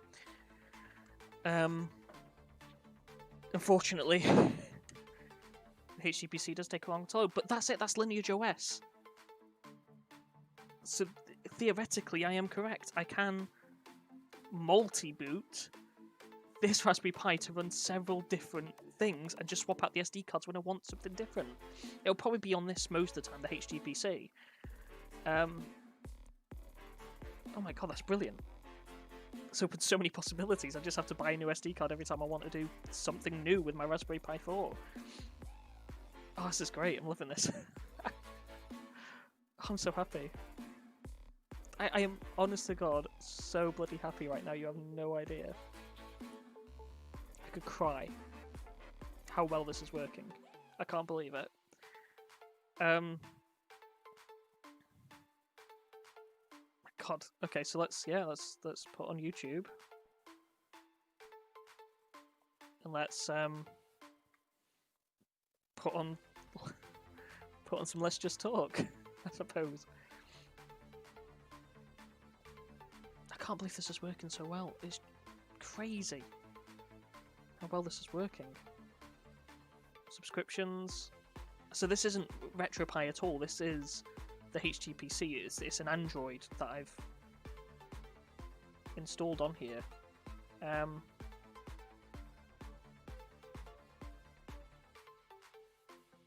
got my little remote control that works perfectly for it. Let's Just Talk.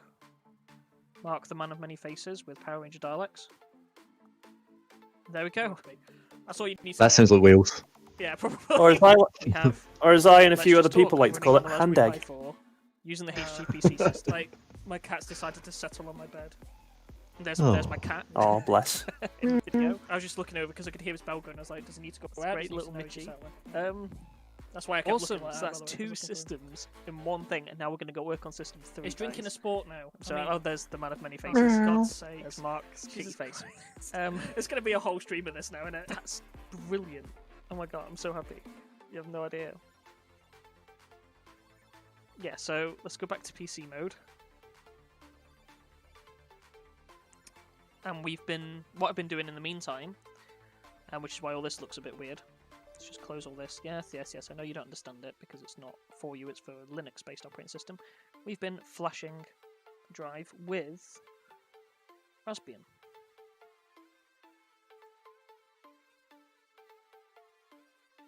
Although it's not Raspbian anymore, it's Raspberry Pi OS.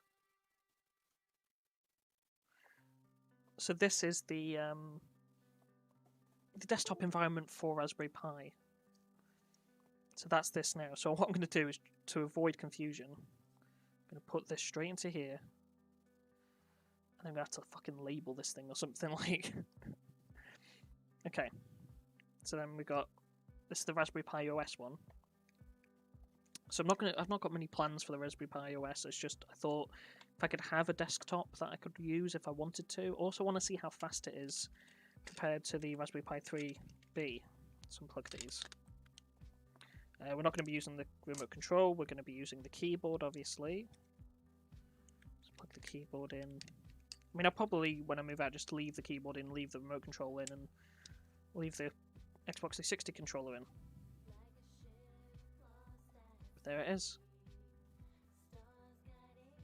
I do know one thing I do want to do with the desktop is I want to install the new Raspberry Pi type of Steam that's on here, and you can play your more indie titles. So Celeste would be a fantastic example to play on here, which I hope to do someday.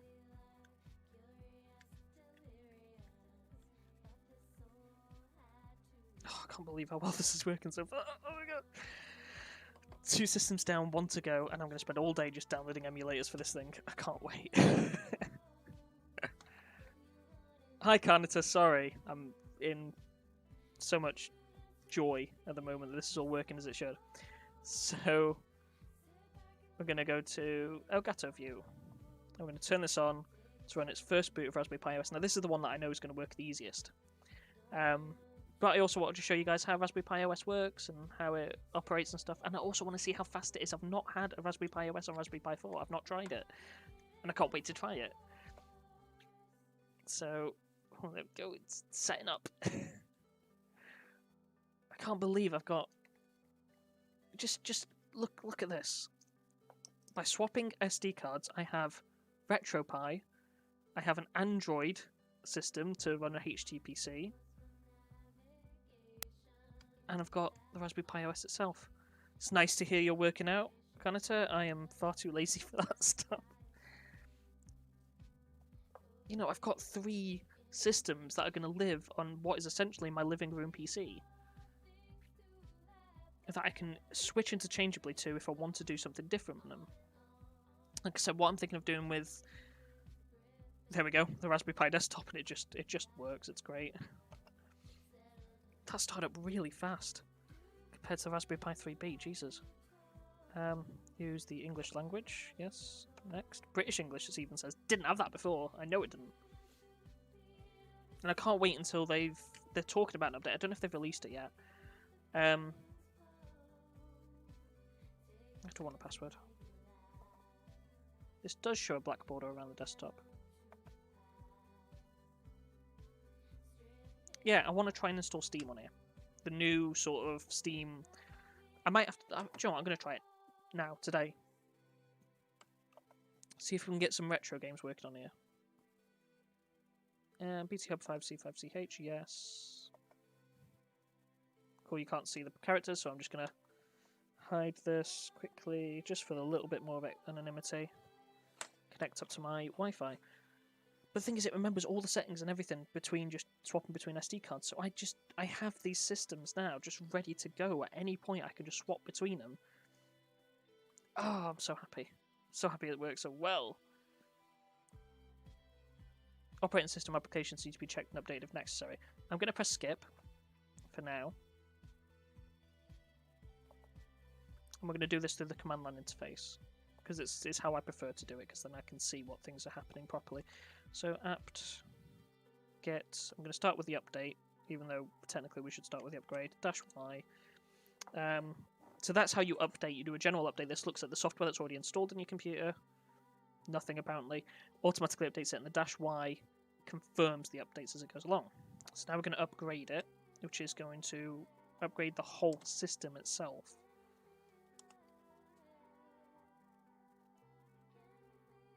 Okay, no, it's all up to date. It's all beautifully up to date. So I think the first thing to do, and I think is the most important thing whenever you get a new system, is choose a better background. So let's see how this thing, because this thing is really fast and responsive at the moment. I'm actually really surprised by how fast it is. I've accidentally opened 2 there. Let's see how this thing handles the internet, because this so far, my god, that is fast. Like, Raspberry Pi 3 would just struggle to open Chrome. So I'm going to go to Google. Oh my god. Raspberry Pi 4, guys. That is a boost of power compared to the Raspberry Pi 3. Honestly, I can't believe how fast that's going. That's incredible. I am blown away. Honestly, I have no idea. What I haven't done, and I need to do, before I do anything else actually, is just make sure that the configurations are correct. I should really do that. Interfacing, I want to enable SSH and VNC. So these are ways to interact with your Raspberry Pi from a different computer, in case I ever need to do that. Localization, that must be right because we're already connected to the Wi-Fi and stuff.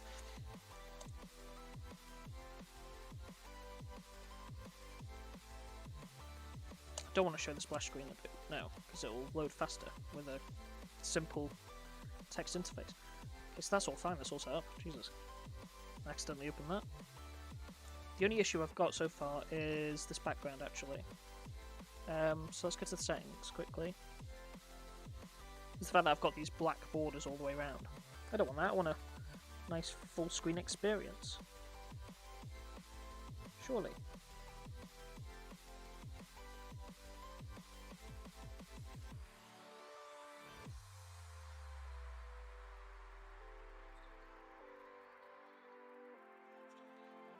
System. It's got to be here somewhere. It's a 1080p display. It's not like it's literally that difficult, really. Display. Overscan. Needs to reboot to do that. Let's let it do it. It's weird. My Elgato seems to be a bit stretched on the screen. It's not showing it as I'm seeing it. Let's see if I can change that quickly.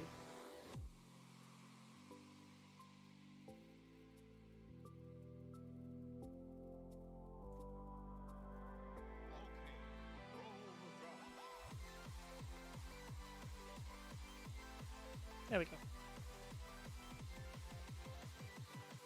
I know there's no password or anything, I don't worry about that. I don't know why I'm opening the console. I think I've just got like a habit of opening consoles. Okay, so the overscan didn't do anything. It's just a shame. Let's first have a look. Let's have a look if we can configure resolution. It is 1080p. Correct frequency.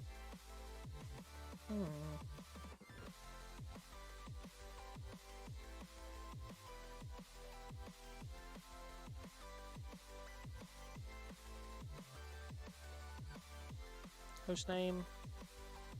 Let's change that, shall we? Pi 4.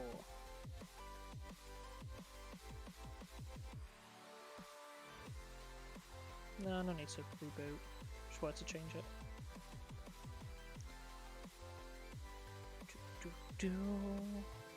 But we can see VNC's just is enabled up there as well, that's great. Pixel doubling, composite video, screen blanking. Interfaces, camera, SSH, SPI, one wire, serial port, now performance. Okay, oh well. Let's go back to what I said was the most important thing. Let's choose a background.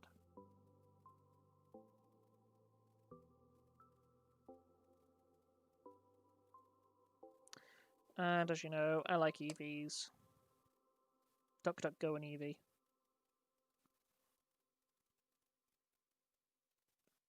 Let's do EV background.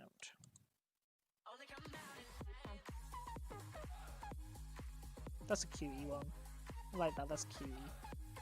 With EV like kind of like to flary on there. That's awesome. Gonna save that image to the system. Into pictures.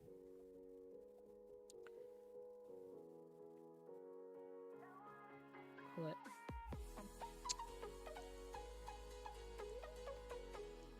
Eevee.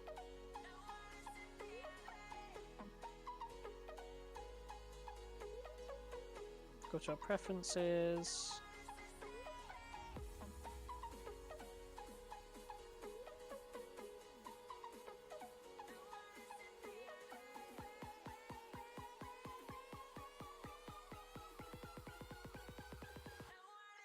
There we go. That's a cutie. It's much nicer. I like that. Cool. So now, let's see if we can get retro Steam games to work. So they're not necessarily retro games. They're sort of indie Steam games. Indie Steam on Raspberry Pi OS.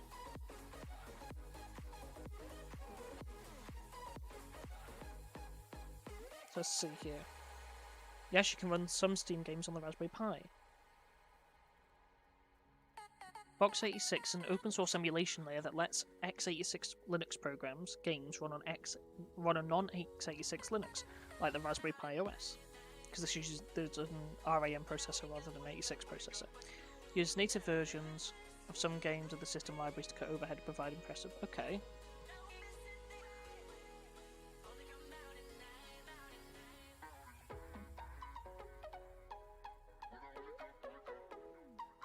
Steam refused to open, so okay. So I think the first thing we need to do is overclock the Raspberry Pi to run Steam. So to do that, we need to open up the config boot control. So sudo nano /boot /config .text, which opens up this.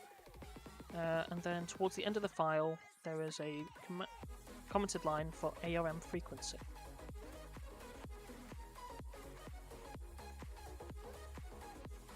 There it is. Uncomment it. And we're going to change the frequency to 2 gigahertz instead of my 800 megahertz. Jesus Christ. Okay. Which will include an overvolt. I'm worried this is really going to mess it up, but at the end of the day, all you got to do is just wipe the SD card and start again, so it's not the end of the world. GPU frequency. And it is being actively called, so theoretically overclocking it shouldn't be much of an issue. Equals 750.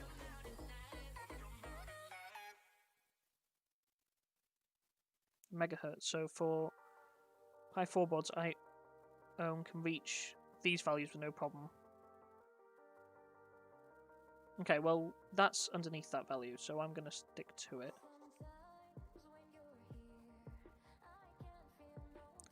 So we're going to do Control X, that's Control C. Control X, Y, save. Then in order to get it working, we're going to have to do a reboot, I think. So sudo reboot. And we'll reboot the Raspberry Pi. So I've never overclocked a Raspberry Pi before, but like I said, we've got active cooling. And this fan here, the chips are fairly warm. Oh, fuck. Yeah, just stay on there. Cool down.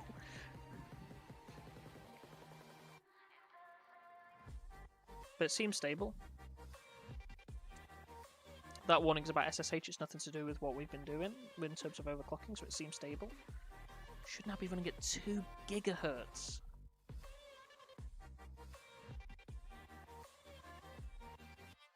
Okay, don't know what that was. I think it's just the way I closed it. Okay. So that looks plausible.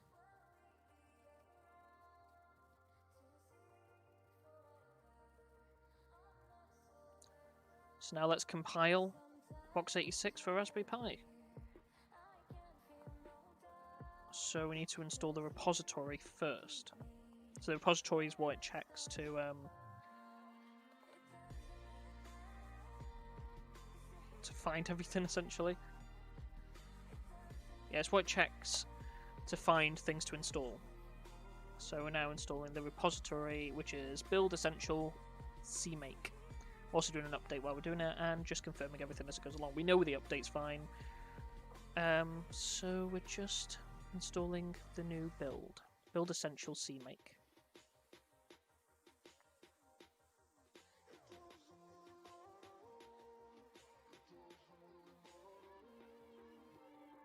There you go. So unpacking it. So we have a repository to install from. Make sure that we're in the home directory. I know we are, but we'll do it anyway. And then we have to grab it from the GitHub. Now we have the repository, it should be able to find it fairly easily. So while that's doing that, let's scroll down, let's see what the next step is. Then we need to command directory into it and make a new directory. Okay.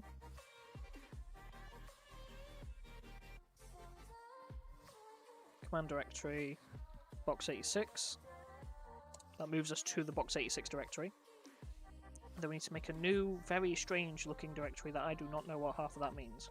Let's do it.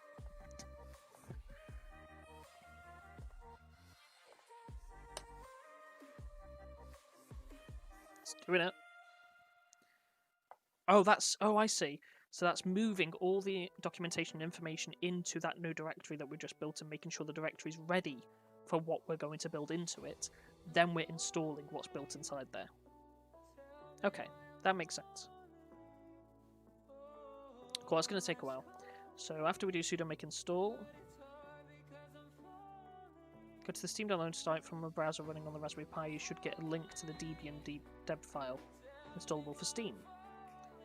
If you try to simple double click and install, this will fail. Since it was designed for an x86 PC and not an ARM PC, we can manually install it from the terminal with a couple of commands. Cool, so we need to go to the Steam download site then. Oh, it just gave me it.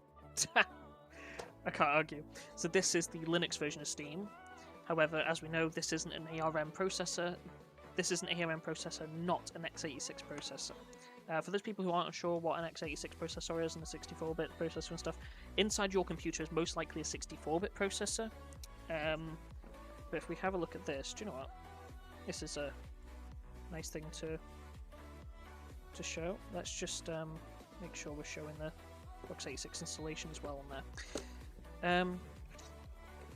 Inside here, I have an old x86 processor.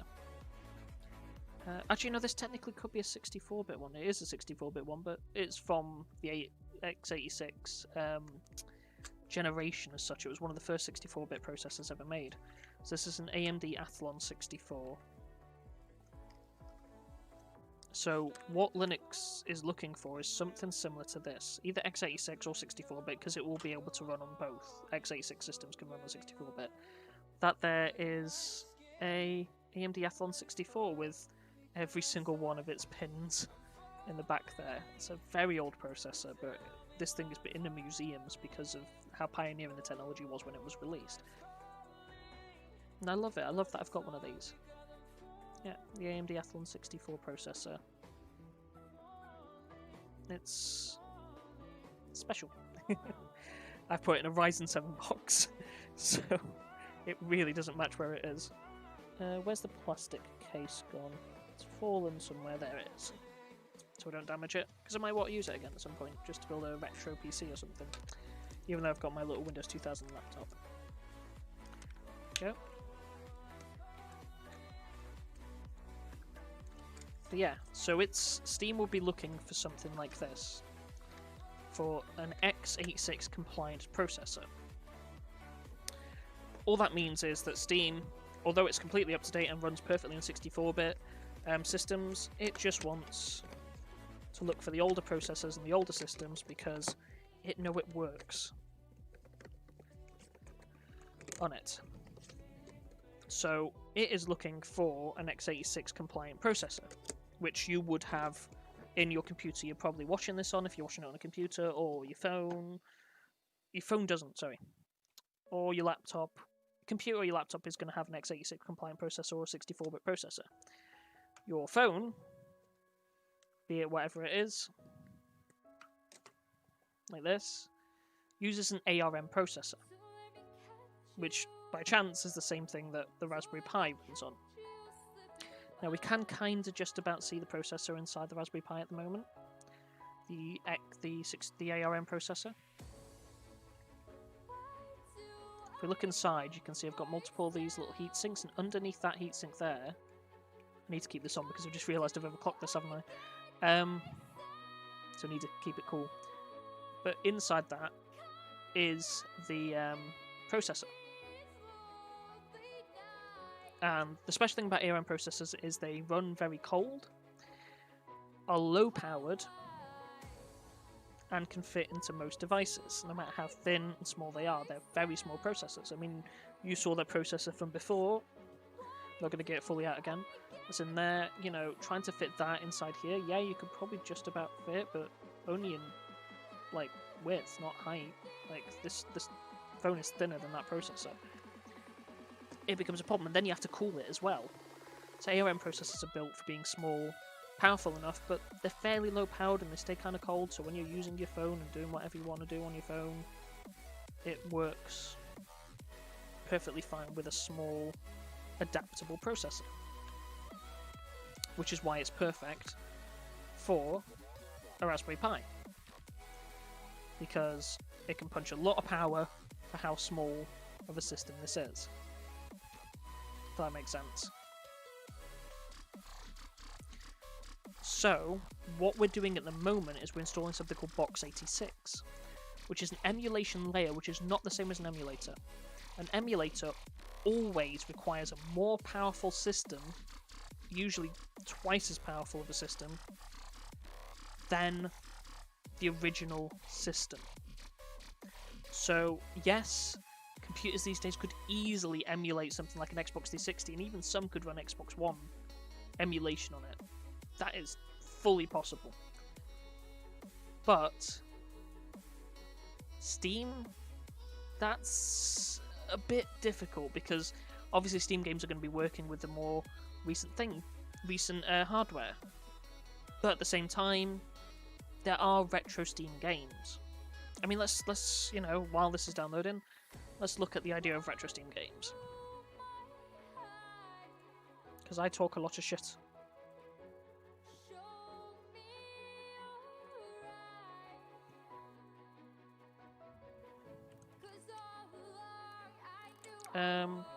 What we're doing? Steam.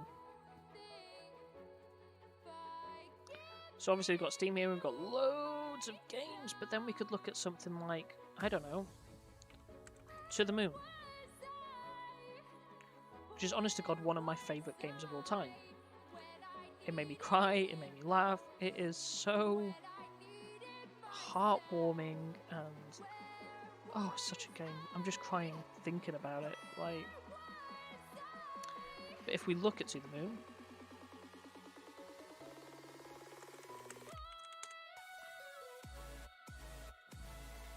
there you go. So here's the trailer for Imposter Factory, which is the third To the Moon game.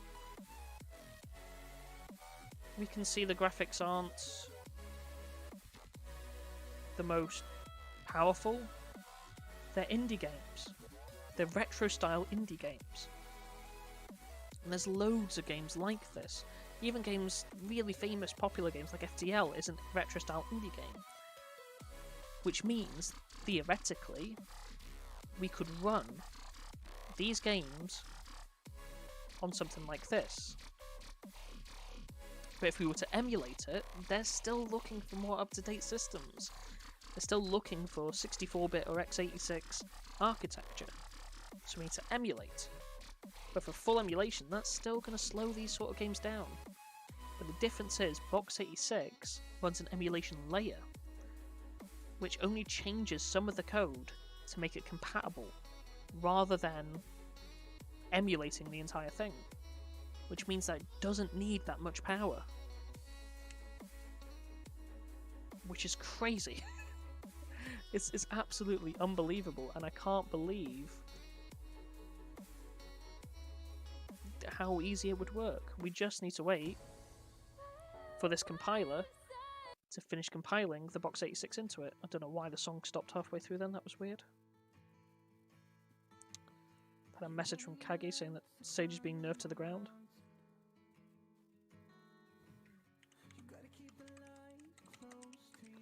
I play Valorant with Kagi.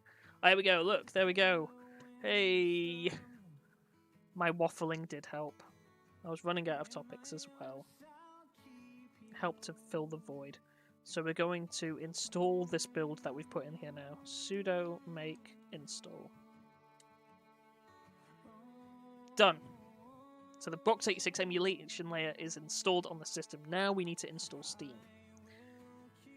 So we need to change our command directory. So I'm going to do that to go back to home. Then I'm going to do cd.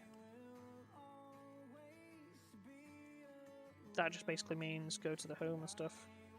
It's not going to let me copy paste because I can't get the title tilde because it's got the wrong keyboard layout or something on there and it irritates me. It's not what I wanted. That's what I wanted. There we go. We're in downloads. ARX Steam.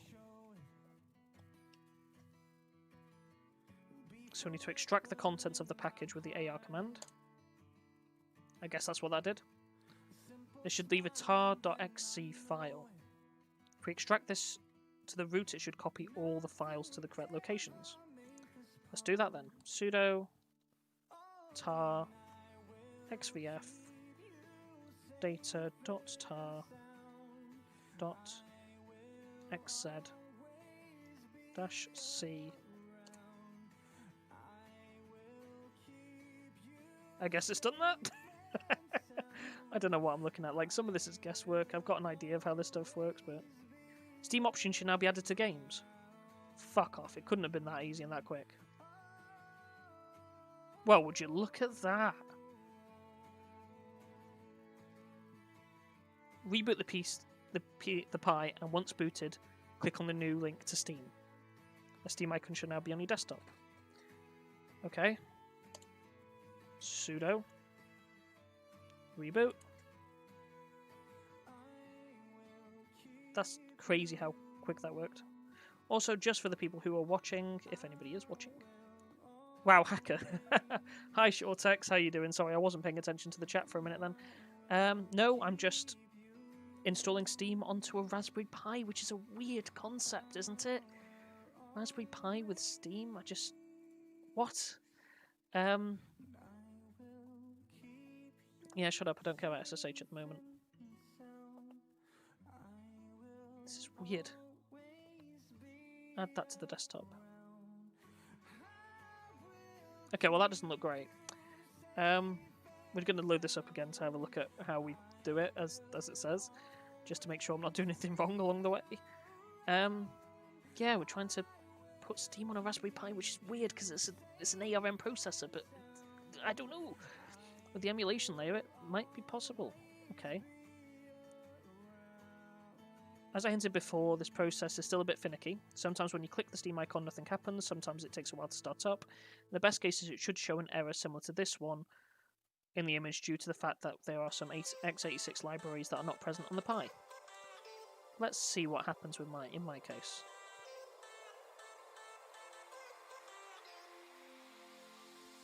Cool. So I think I'm saying if you dismiss the error, Steam should start nevertheless. Okay. Oh no, it's loading something. Got a little loading icon. Press it again just in case. Gotta keep going. It's a finicky process because it's not fully compatible.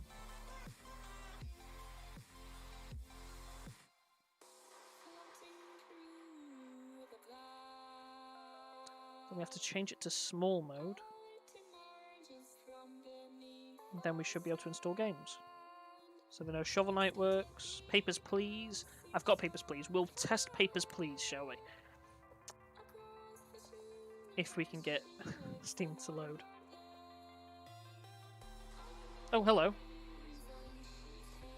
Okay, it's doing something. Press return to continue.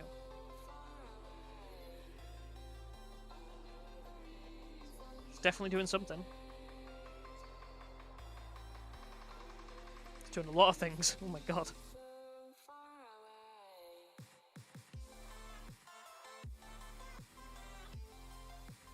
So by the end of today, I'd say within the next few minutes, hopefully, I should have. I still can't believe this.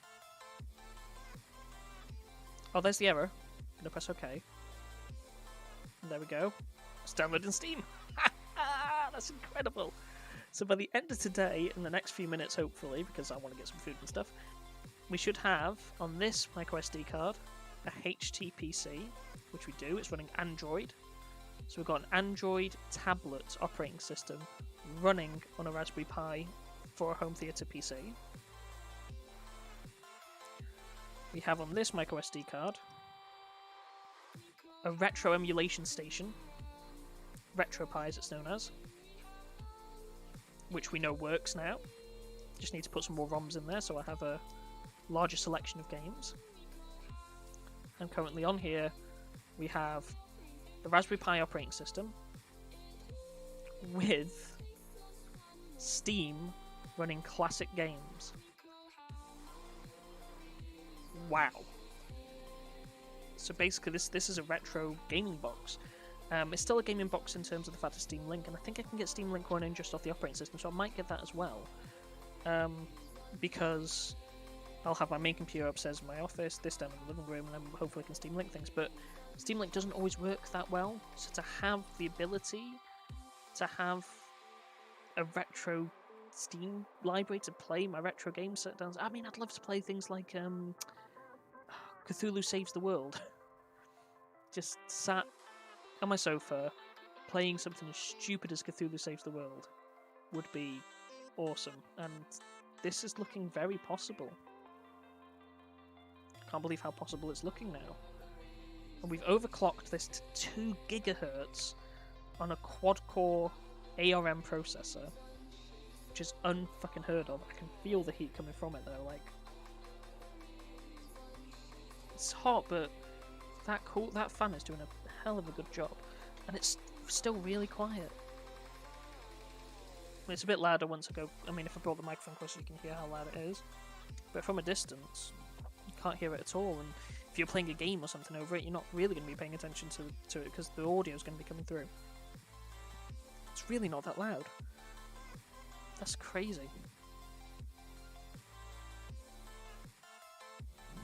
I think I opened too many instances of Steam here, so...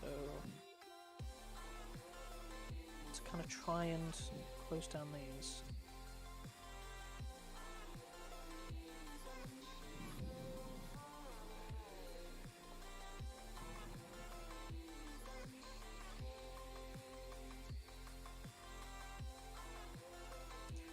Okay. So Box 86 has shown progress emulating 3D games. Current support for Unity. My god, Unity support is on this thing. One of the most popular game engines out there. It's a bit hit and miss, but improving every day. Even more exciting, support for Wine is planned. So Wine is Windows emulator for the future, which is crazy. Gosh, so that would give the combination of better Unity support with any form of Wine support could potentially open the doors for thousands of PC games for the Pi. Bottom line, for the longest time, gaming on the Raspberry Pi was limited to retro console emulators, open source games and experimental platforms like Pico 8. Box 86 potentially changes all of that for such an early project. The fact that it can already allow for Steam to be installed and for many commercial indie games to run well on Raspberry Pi 4 is nothing short of remarkable. It really is. And hints at the future, where the Pi could serve as the basis for many indie gaming projects. At the moment, Box 86 and Steam require a little bit of work to get installed, but once set up, they can successfully run a number of popular indie titles with controller support. If you want to taste the Raspberry Pi gaming, of the future Raspberry Pi gaming, this is your best bet. Let's give it a go. So we'll put Papers, Please, because it's something they said definitely does work on this system on here.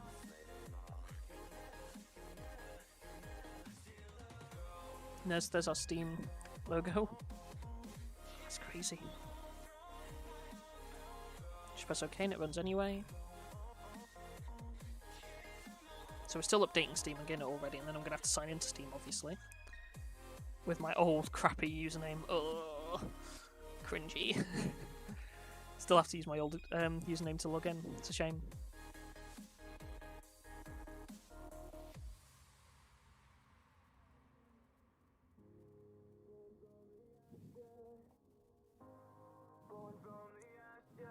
But we're nearly there now. Jesus. What a productive morning. I can't believe that works so well. On this. On this. And the Raspberry Pi 4 is so powerful, I can see the difference. I can see someone using a Raspberry Pi 4 as a main desktop for schoolwork and things like that. You know, if you had a spare keyboard and mouse lying about, and a spare screen, or they had a TV in their room that you could put HDMI into, and you wanted them to have a computer so they could go on the internet, they could talk to friends, they could watch videos, and they could do their schoolwork, these kids, get a Raspberry Pi 4. This is the 4 gig model. 8 gig would be even better than this. Just get a Raspberry Pi 4.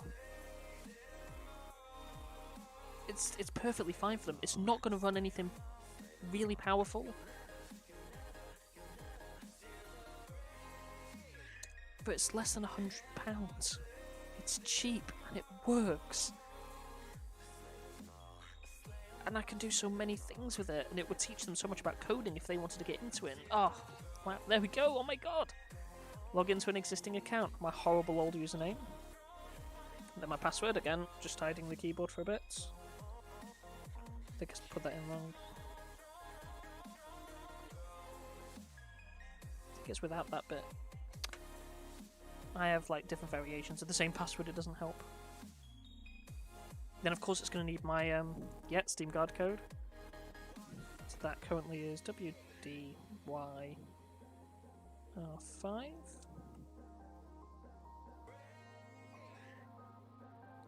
And then hopefully we'll be in Steam. Now, from what I could read, is Steam doesn't work as it should on Raspberry Pi. We'll see in a minute. Where it doesn't show us the tiles and the titles and the games as you would expect it. However, there is a way to make that work, which is crazy. Has it crashed? Is it still running? Don't know.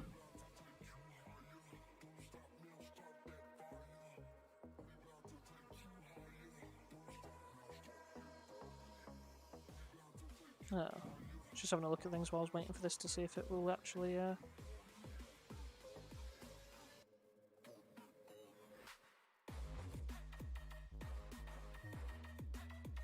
I need to restart Steam?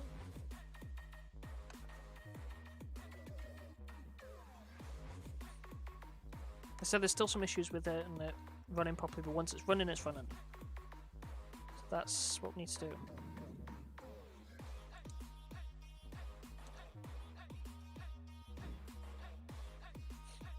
Yeah, it must have crashed.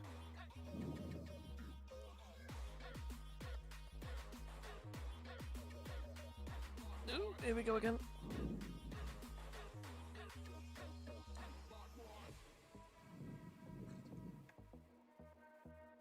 Here we go again. YF2VJ. YF2VJ.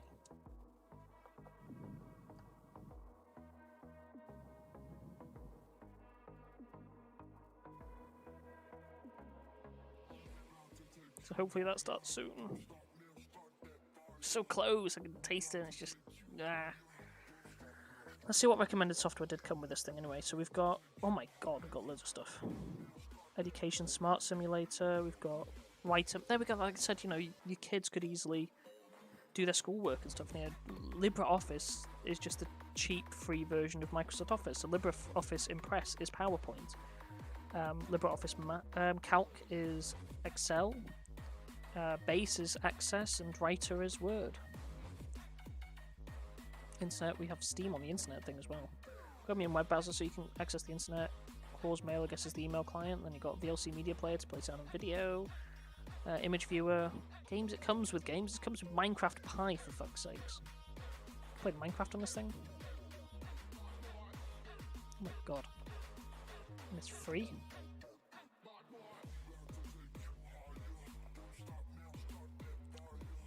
Oh my god, that's decent. Looks like I'm in creative mode. Oh yeah, look at that.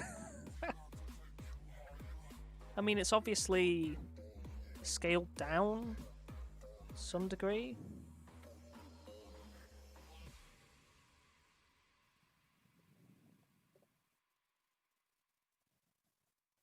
Okay, that messed it up. It's obviously scaled down to some degree. But that works. My god, it works. And I can destroy blocks and build a house if I wanted to. And that's Minecraft working on a Raspberry Pi. On this thing here, you've got Minecraft. It's not the full Minecraft, it's quite clear of that. I mean, if I open up... Yeah, we're missing a few blocks, but then what the fuck is that thing? Oh, it's the sea lantern. Oh, okay. Yeah, I'm missing a few blocks and things, but it works. That's crazy. It works so quickly and fast. Like Raspberry Pi 4, come on. I don't think I'm going to manage to get Steam running at the moment. Either that or, like I said, it's just trial and error and it's persistence. We'll try it one more time, and if it doesn't start, we're going to call it a day. But we're going to look over what I've done today, because that's crazy what I've managed to do with this little box.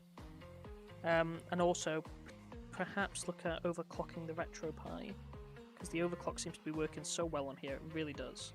I can't believe how well the overclock's working. Not getting any temperature warnings, no power warnings. You'd usually get those at the top right corner of the screen, by the way. So that's 5 and BRC.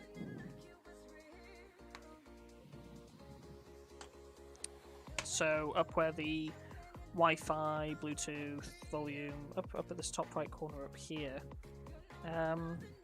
should show temperature warnings or voltage warnings. They're not showing any. So the cooling fan I've put into this is working, and the overclock's working, which is incredible. Yeah, I think this is something I'm going to have to look back on, so the Steam desktop, putting Steam on here kind of idea. But I mean, the fact that we can play Minecraft, I know it's not the full Minecraft version, shows you how powerful the Raspberry Pi 4 is. And it's overclocked, so it's running even better than it would have. Which I can't believe. But yeah, let's have a quick overview of what's been done today, and a quick go at a couple of things and stuff. So, looking back at this, we have our Raspberry Pi 4. We have in here an SD card, which is now my Raspberry Pi 4 operating system. The Raspberry Pi operating system SD card. I'm going to put that in here, so we don't lose it. I'm going to replace that with what we started with today, which I showed you guys, is the HTPC.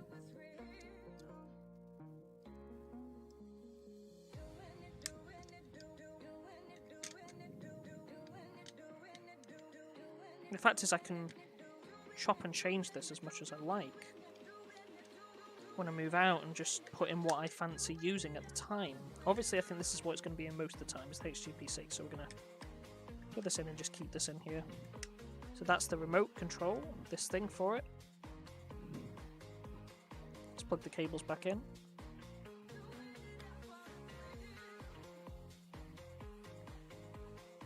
And this is the one that takes the longest to load because it loads Android. It's literally Android, and as you know, if you've ever had an Android phone or tablet or anything, they take forever to start up. And thanks to a system that someone created called Lineage OS, we are able to run Android on this thing, which is just crazy alone. Shame I can't overclock it. Shame it's not overclockable. I mean, is it? If I went into the developer settings, should I give it a quick go? I should have a quick look at develop options, see if we can see anything that shows the ability to overclock. I can always Google overclock your Android device and see if that comes up with anything, because this could benefit quite a lot from an overclock. You can see how long it takes to load. There we go, Lineage OS.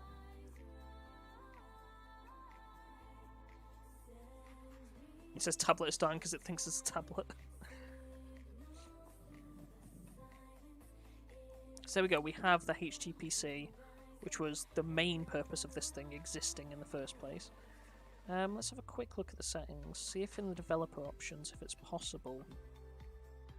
Is that the proper settings first? Yeah, it is. It's two lots of settings, it's weird.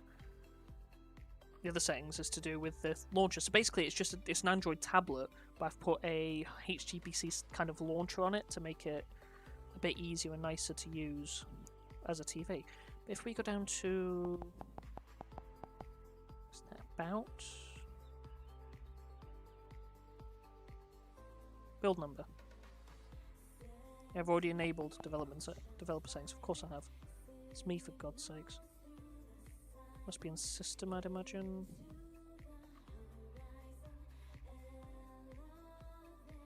Oh, doesn't like that.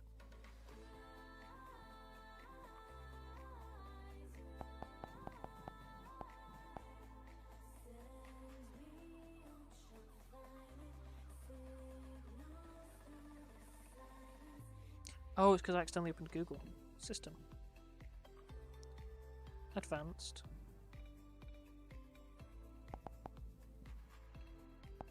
Developer options. There we go. Picture color mode, system UI, debugging, Android debugging.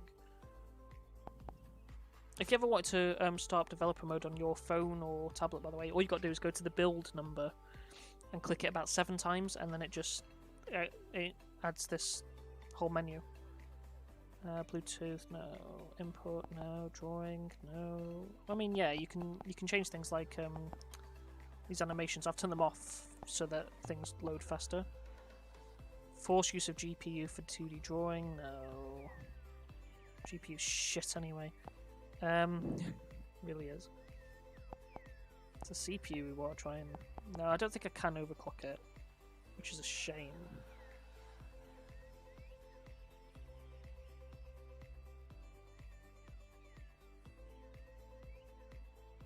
But let's close out that. YouTube's still running because it remembers last thing I ran. YouTube.com.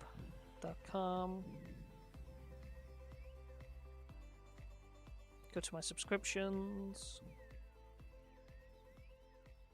Let's go for... We watched Let's Just Talk last time. Let's go to Huel, because I know he wouldn't mind me showing off his stuff. Tank Spank Wank Bank with Huel.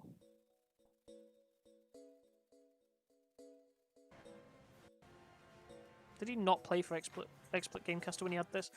I've got an account he can use, for fuck's sakes. There we go. We are watching Huel Tank Wank Spank. There they are. On There they the are. Raspberry Pi 4 running Android Lineage OS. Come on, you son of a bitch. No, that's a bush. So this is where we were when we started. Then, the miracle of childbirth. Need to remove this SD card. I'm hoping there's a way to get this out easily without... I think if I put like a little piece of card or something there, I'd probably do it. Anyway. And then we move on. I can't remember which one's which now. Pretty sure that was the operating system.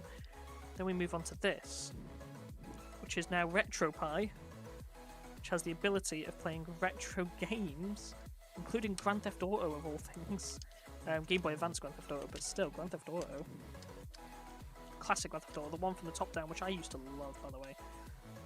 Always loved that idea of having like a top down Grand Theft Auto experience.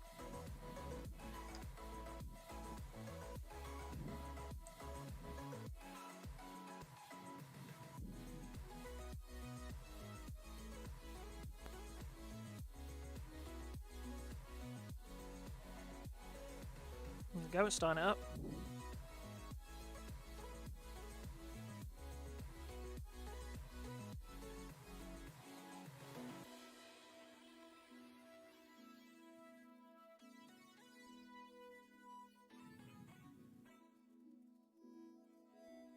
got our emulation station. There we go. There's apparently a game available in the Dreamcast section. I can't remember what the fuck that be. Start Raycast. We're gonna go back. And we are gonna go MS-DOS ports. Doom. OpenCTD. Anybody? Yeah, we didn't try Doom last time. I don't think I know all the controls for it because this thing's a bit weird. I'll get a controller out to set it properly at some point. There's Doom. Suggested beta free of charge. Okay.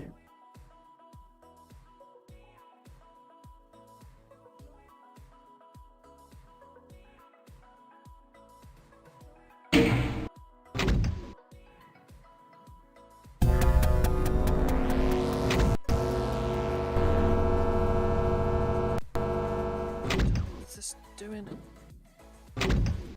pressing buttons.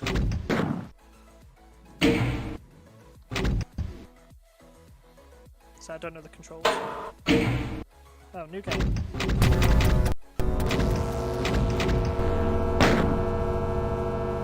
Stupid to die.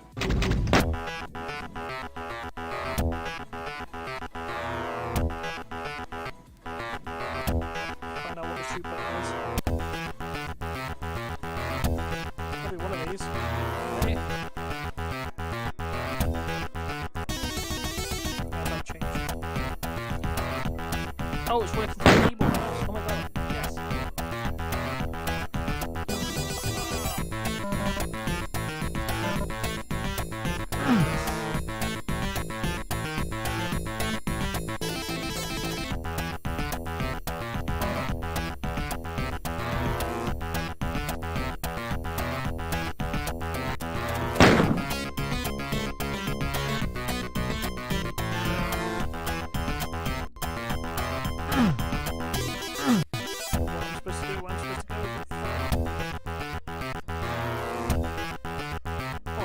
It works, I just don't know this game. Go through. It's not here.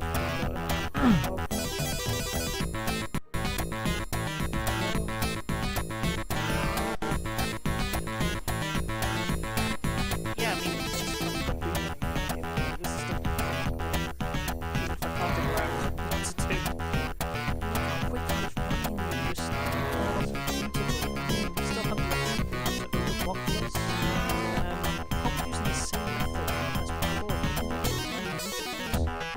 Shall we have a quick go? What's best to do? Go with the command.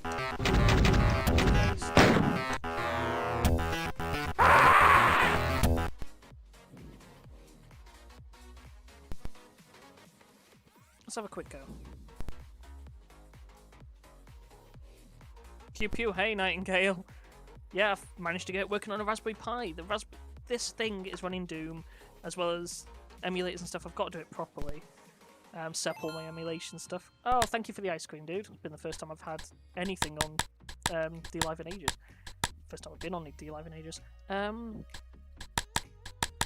is there a way for me to change CPU configuration? I just want to run the command line interface. Is there a way for me to do that? CPU configuration. I could just try that, I suppose. No, we're not going to try that. See if we can get some sort of overclock on something on it. Just don't know if there's a way of me getting onto command line interface. We can get to Raspberry config,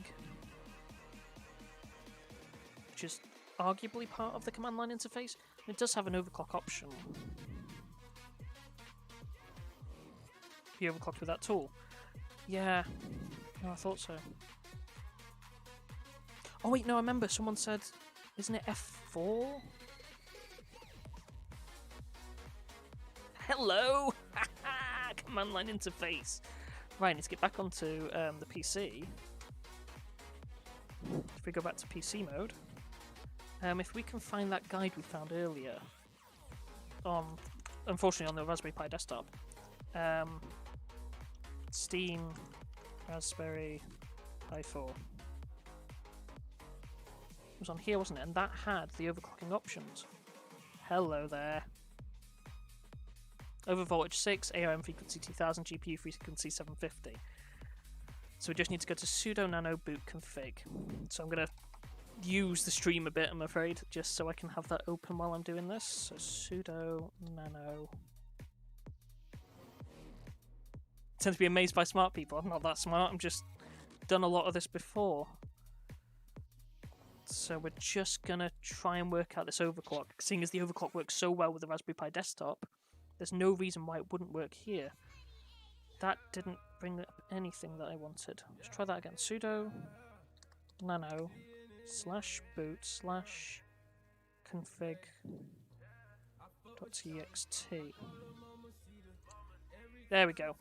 And I've got a basic idea of where I need to go to, so I might have to flick between things for you guys, but I do want to let you guys see what I'm doing here.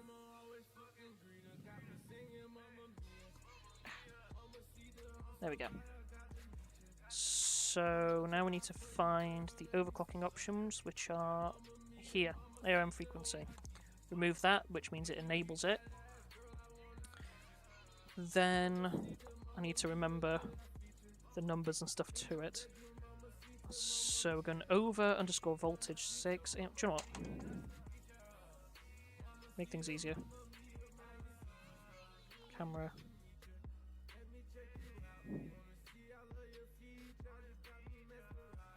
There you go. It's on my phone now so I can see it. Let's go back to that. So we're going to start, because obviously it needs to get the correct voltage before it changes the frequency, to over_voltage equals 6. The ARM frequency, obviously it's an ARM CPU, which is why it's saying ARM, is 2000, and the GPU frequency. It still amazes me that this overclock works so much, because this is so much more of an overclock than you get on a normal computer. Because we're more than doubling the speed. You can see here that the uncommon to overclock the 700 megahertz is the default. We're pushing it to 2 gigahertz. That's crazy to me. Yeah. And then we're just going to do a sudo reboot, which should put us back into the right place. And it's obviously restarting the system with the new overclock in place. So let's just see if that overclock works quickly. And then if it does, brilliant. We should be able to run Dreamcast games easily. Which is still crazy to me. It is crazy, like legit. I just think it's crazy that we're at a point where something less than £100 can do so much and run so powerfully. And it's just, you know, everybody's individual what they want to do. If you want to build yourself, and there we go, it's running with the overclock. If you want to build yourself something like this, you can. You know, let's pull open the Game Boy Advance again. Why not? Let's start playing Grand Theft Auto Advance. Why not? Because I can. It's just awesome.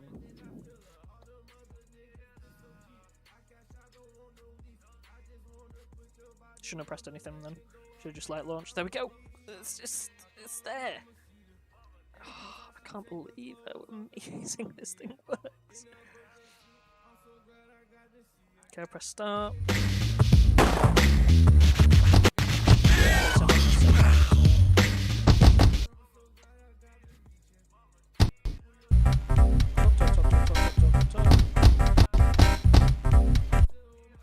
Then we did a bit of this earlier.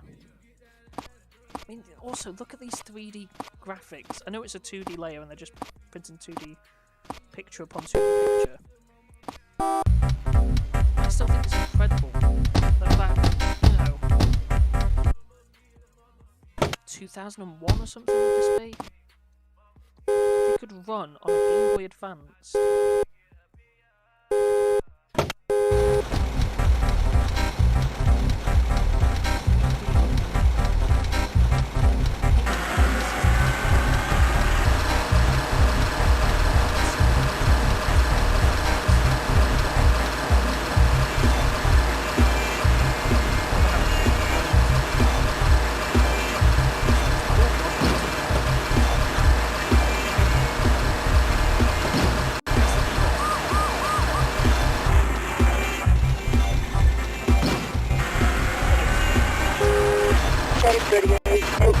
mark.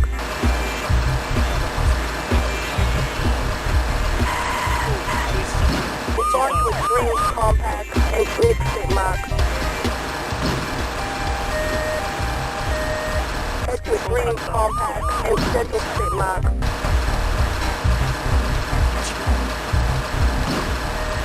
Head to extreme compact and slot exit mark.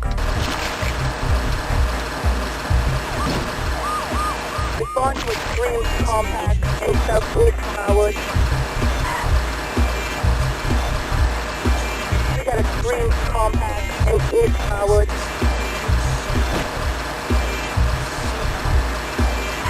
We got extreme compact and westward.